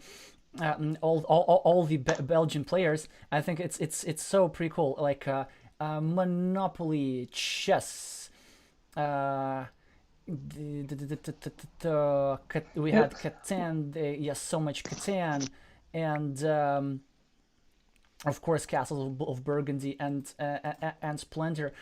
Yeah. By the way, so my final question with this is like, do the animated versions of you look close to how you look in real life, and who was the one who drew them? Yes, that was the point. So it's Gina made. He asked a picture of us, and he tried to create an image of us. I don't know what he used exactly. So I think it's very nice. Yeah. So we have even some photos and stuff. I wonder what. Okay. So you guys just use the emblem of Carcassonne, Belgium, as your avatars. I guess that makes more sense. But these would also fit in very well. Anyway, I dropped the link to Carcassonne, Belgium in the chat. I thought it was pretty interesting. But I guess let's go to that first game anyway. I know they seem. Well, okay. Let's look at the game at that first game. Actually, no, sorry, I keep changing my mind. There are more important things to do. Let's look at the table and try to make sense of it. The table. I'm gonna get it right back up. Okay, so we're gonna get this. We're gonna get this, and we're going to group standings. Okay, so Spain now 1-3-2. So they will have now 3 victories and then from -4 they move to -3 in the tiebreaker, which means that they are now still second, but they've played 5 games. And the UK now drops to 5th place temporarily, because UK now drops from -1 to -2 in the tiebreaker, and they still have 2 victories. And then Latvia in the 4th place has +2 as a tiebreaker. So yeah. So this means that United Kingdom needs to win the 2 remaining games no matter what. And the 2 remaining games are against Colombia and against Brazil. Oh, we're definitely streaming UK Brazil, even if it's happening at night. And then what else needs to happen? And then Spain has 3 victories. So let's say, well, yeah, obviously Spain still needs to try hard to win other games, but they've made their task one step easier this way. It looks to me like in this group we will end up with lots of tiebreakers and stuff. So Nico, what would be your predictions? Who do you think is going to advance? Oh, it's difficult to predict now, but I think China probably. I still believe Latvia has a good chance. Well, thank you. We also believe that. Yes. And then the 3rd place could be between Brazil and the UK. But we also have RCP who are known to make a good comeback. So exactly. So actually they could do it because they have such a good tiebreaker. They defeated Spain 5-0. That if they win their 4 remaining games, then probably that will be good enough. But they just have to play. So they just have to play against China and against Brazil. I'm not sure if that's doable. Well, maybe we'll see. But it looks like it's going to be a 5-way split. A bit unfortunate that not all strong teams can qualify, but amazing. Still, 6 teams have still the chance to advance. Now, what's going to happen? We have, if we're just going to go back, Ramon can remove the group standings for a second, and we're going to back to the schedule. As you can see, all of these are scheduled for the weekend, and I'm going to remind for those of you who are just joining or joined recently that I'm not streaming on the weekend because I have to participate in the UK National Championship in person. But I assume there will be other people, so probably Raf from Belgium might stream and in English, and also we expect not just Lucas Gregorio but also several other Spanish-speaking streams to support Spanish-speaking countries and maybe a bunch of other games. So in the next 2 weeks, we'll definitely stream a couple of games, but because of the different number of teams and number of groups, most groups have 6 teams. It's just Group B has 7 teams. And as a result of that, Group B has 1 extra game, so 6 games. Each team has 6 games. And as a result of that, there's 7 rounds. Because of the odd number of teams, each team's got to sit 1 out this week. For example, Latvia was not playing this week, and I think next week it is Spain that is not playing. I may be wrong, so we can check. So next week we have. Obviously Spain is playing Latvia next week. Yeah.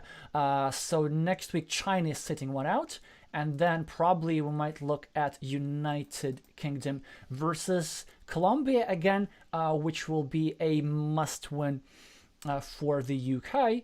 And on the other hand, Colombians with let's say they have 3 really strong players, will also want to get their first points in the championship and get them onto the scoreboard. Yeah, I guess that's sort of cuts it. let's see if we have anything else in the chat. For the other groups, it will be a long wait. Exactly. Yeah. So this is why I probably. I don't want to be over optimistic, but I would expect a spike in viewership because, like, if people can't play, at least they can watch. So maybe it will be more pressure for us. We'll have to just play while everybody else is watching. Yeah, they get all the attention for now then. And especially for the group winners, they will even have to wait a week longer. Indeed, yeah. Although probably this is something that they can handle. Like, I would prefer to win the group. I wouldn't mind. Longer. Oh, actually, speaking of waiting, so obviously the situation of Belgium, if we can look at Nico's group again, we discussed it a little bit last stream, Group D, I think it was. Yeah, so... Group D, yes. It shows still the last week's standings. Basically, Belgium has now 4 victories, and Belgium will now be rooting for Czech Republic against Mexico, and assuming that Czech Republic somehow wins Mexico, then Belgium will be the only team with 4 victories and will advance for the first place from the 4th place. And then, of course, but Belgium will advance either way. It's just the fates of Mexico, Czech Republic will just decide whether they will advance from the 2nd place or from the 1st place. Now, Nico, so you're probably now looking at Group A teams with Japan there as well. Who would be your most preferable opponent for the playoffs? And at least who it would be most interesting to play against, or maybe which team you think you might have some advantage because you have some inside intel or previous experience playing? Oh, I think either of those 4 teams, it will be a difficult match because Japan is 2-time world champion, of course. The Netherlands, we have played against them like 3 or 4 times, and we always lost against them. Germany, we played in the European Championship and we lost 5-0, so tough matches indeed. And well, I think maybe most likely we'll meet the United States, and that will also be very interesting. So yeah, interesting that you mentioned Netherlands. So that will be a bit of like a Dutch-speaking derby, right? Yeah, I hope if we're not in the same bracket, we might play a friendly against them or something to fill in the 2 weeks or 3 weeks. So. Well, yeah, and now we know. By the way, just for everybody.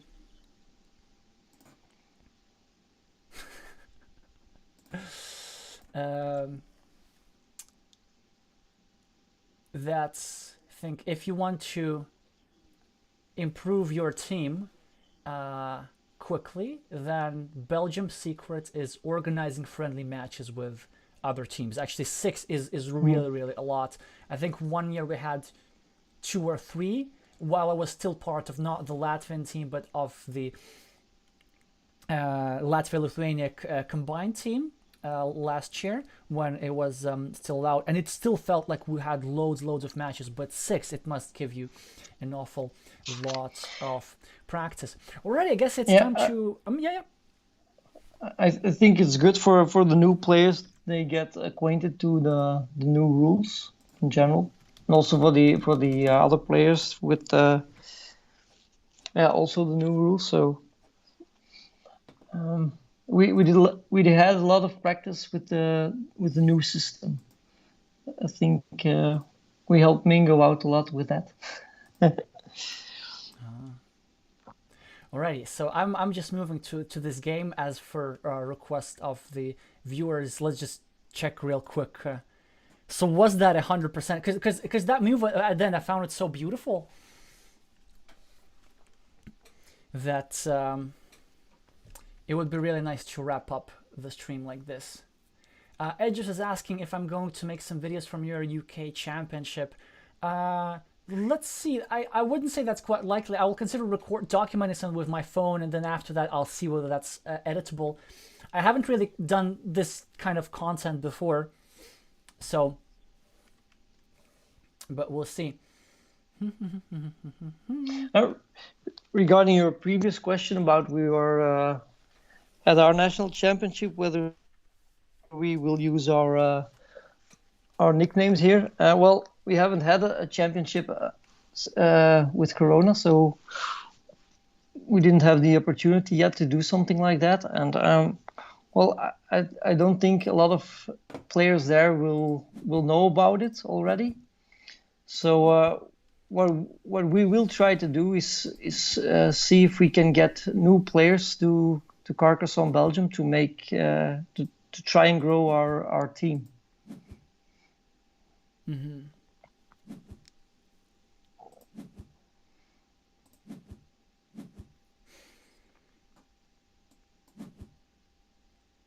Alrighty, so let's have a look at this. So red is wisely blocking a field connection, which yellow might have used.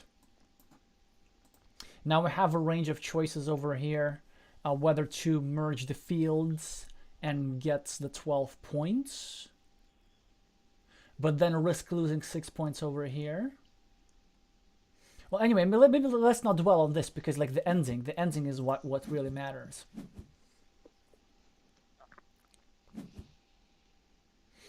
So now Tiamat over here. So merging the fields. Okay, so first of all, let's count up. All right, so you gotta help us, guys. For those of you who are interested, what is the current standings? So 4 points uncontested, and then this is 8 points uncontested. So 12 points in ruins for yellow. That's already plus 28. If we include the plus 16 on the scoreboard, plus 2 in this monastery battle. So then this is why I found it hard to add 2. Maybe because it's late. So it's plus 30. This equals this. Then red has 1, 2, 3, 4, 5, 6, 7, 8, 9, 10, 11, 12, 36. So red is at plus 6 at the moment. Obviously, I'm not counting these two cities because they are shares. Again, 1, 2, 3, 4, 5, 6, 7, 8, 9, 10, 11, 12, 13. Oh no. Again, 1, 2, 3, 4, 5, 6, 7, 8, 9, 10. 11, 12, because obviously I can't count this one. Yeah, so I was correct. So red is actually at plus 6 now with an extra maple. And let's say if red places it over here. Yeah, actually if red places over here, they're at plus 11. And then in the worst case scenario, you get this.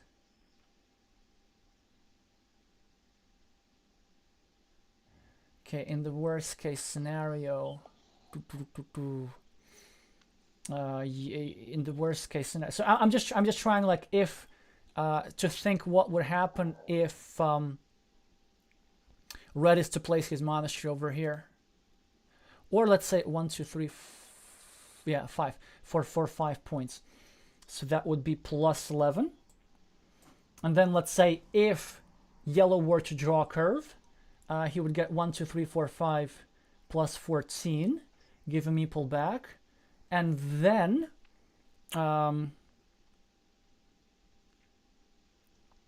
so this means we would be at minus 3.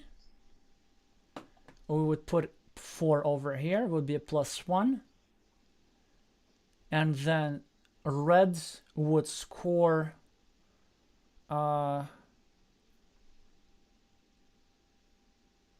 maybe 3 points over here. So actually this means, this is an interesting thing, is that in any case, red can't do much over here. So red seems to be forced to hope that he gets the curve. So actually it looks like red has only a 33% chance here. So red anticipates that yellow will get the curve, right? So actually this move, that it looks like it's a -5 move, but I can understand that. Because it's saying, look, I know that you're going to get the curve with a 66% chance. So I might just anticipate it and make sure that at least you don't place over here. But the problem, because this move is -5, it removes 12 points over here and gives you 7. So this means that red is now at +1. Okay, so we can continue. Red is now +1. Now, if what can yellow do to guarantee his victory? So let's say yellow placed over here indeed, deciding that either he gets 7 points for this, but in that case he loses 7 points over here. Because just to remind you, everybody, so the tiles that are remaining is another triangle and a curve. So yellow knows that either your opponent is going to have the triangle or the curve. And this move is saying, so it's +2. Now yellow is at +1 after this. Yeah, yellow is at +1 after this. After this move and meepling this, he's saying that I'm gonna meeple that. You take 7 points over here. You take 7 points over here. But yeah, that all makes sense. But what happens now? Oh, that's what happens now. So this move was like absolutely great intention, but red, I think, didn't find the winner. Is instead of placing it over here and scoring 3 points, red should have placed this over here and scored 3 points over here, but prevented the connection. And then the game would be tied, and then red would have won because of the tie. So actually it did seem that whoever gets the curve gets the win. So red found, I think, this move, this was necessary. Yellow had a brilliant chance over here to equalize, and then red maybe didn't find this move. It was hard to find. It was really hard to find. Obviously, like, none of us spotted that at the time. But there was a tie for red. Anyway, well, that doesn't matter. Luckily, because red lost this game, we got to see 2 more beautiful Carcassonne games. But it turned out it wasn't actually 100%. But at least it was 100% for a tie. For at least a tie. And then if red... So it's actually a really great move. It's 50% for a tie, 50% for a win. So this move gives you a non-loss. Yeah, does that make sense, Nico? Does that all follow? Mm-hmm.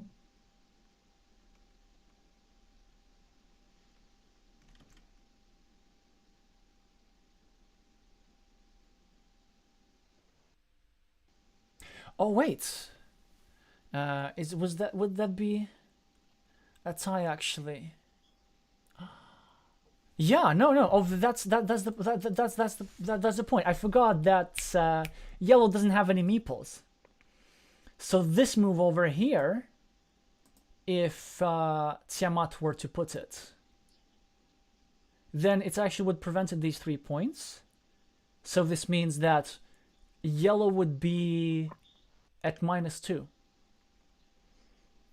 So it seems that really they were flipping for the curve. Yeah, thank you for pointing that out. But you see, it's what a complex endgame. I think, given also the time on the clock, this move is absolutely fantastic. That's really your best shot. So this means that this is objectively like 50% for a win, if you draw if yellow were to draw the triangle, and also you have some chance that your opponent doesn't find the only winning move with this triangle over here where I'm holding this right now. I might, yeah.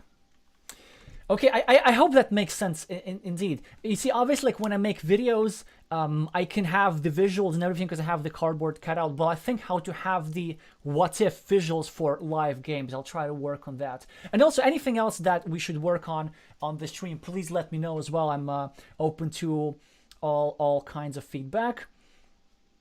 Yeah.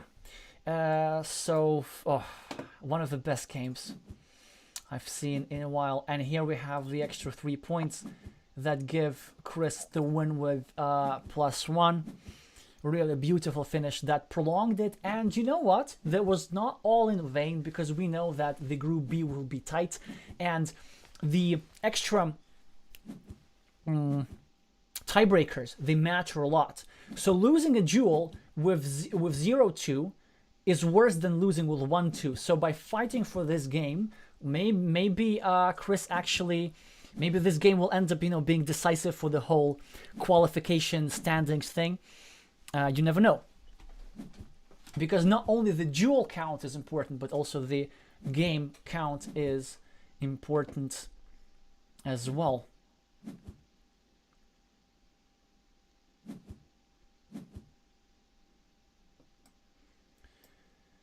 Yeah, 109, 108. Right, thank you very much for the kind words. If you have any questions for me or Nico, still please let me know. But we're about to wrap up, so I have to remind you about the standard stuff. If you wanna this ship to you, I'm giving this away. All you gotta do is predict the winner of the World Championship by either commenting on this stream or on any other of my videos. The comment should look like first place team, second, third, fourth place. So be sure to mention those. You can do so now or until June 19. And also need to remind you to meeple the like button. This is very important for the algorithm. Seems to be working as more and more viewers are coming, which is actually great. It makes us experience positive emotion. And subscribe and click the bell icon if you want to see this stream more than once. Right, Nico, thank you very much for being here. I don't know how, and good luck to hopefully have good 2 weeks rest, and good luck to Team Belgium. Thank you. In the playoffs, I'll be sure. Well, we're looking forward to it as well.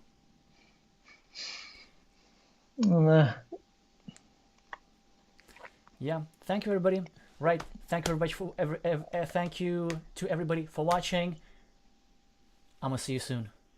See ya.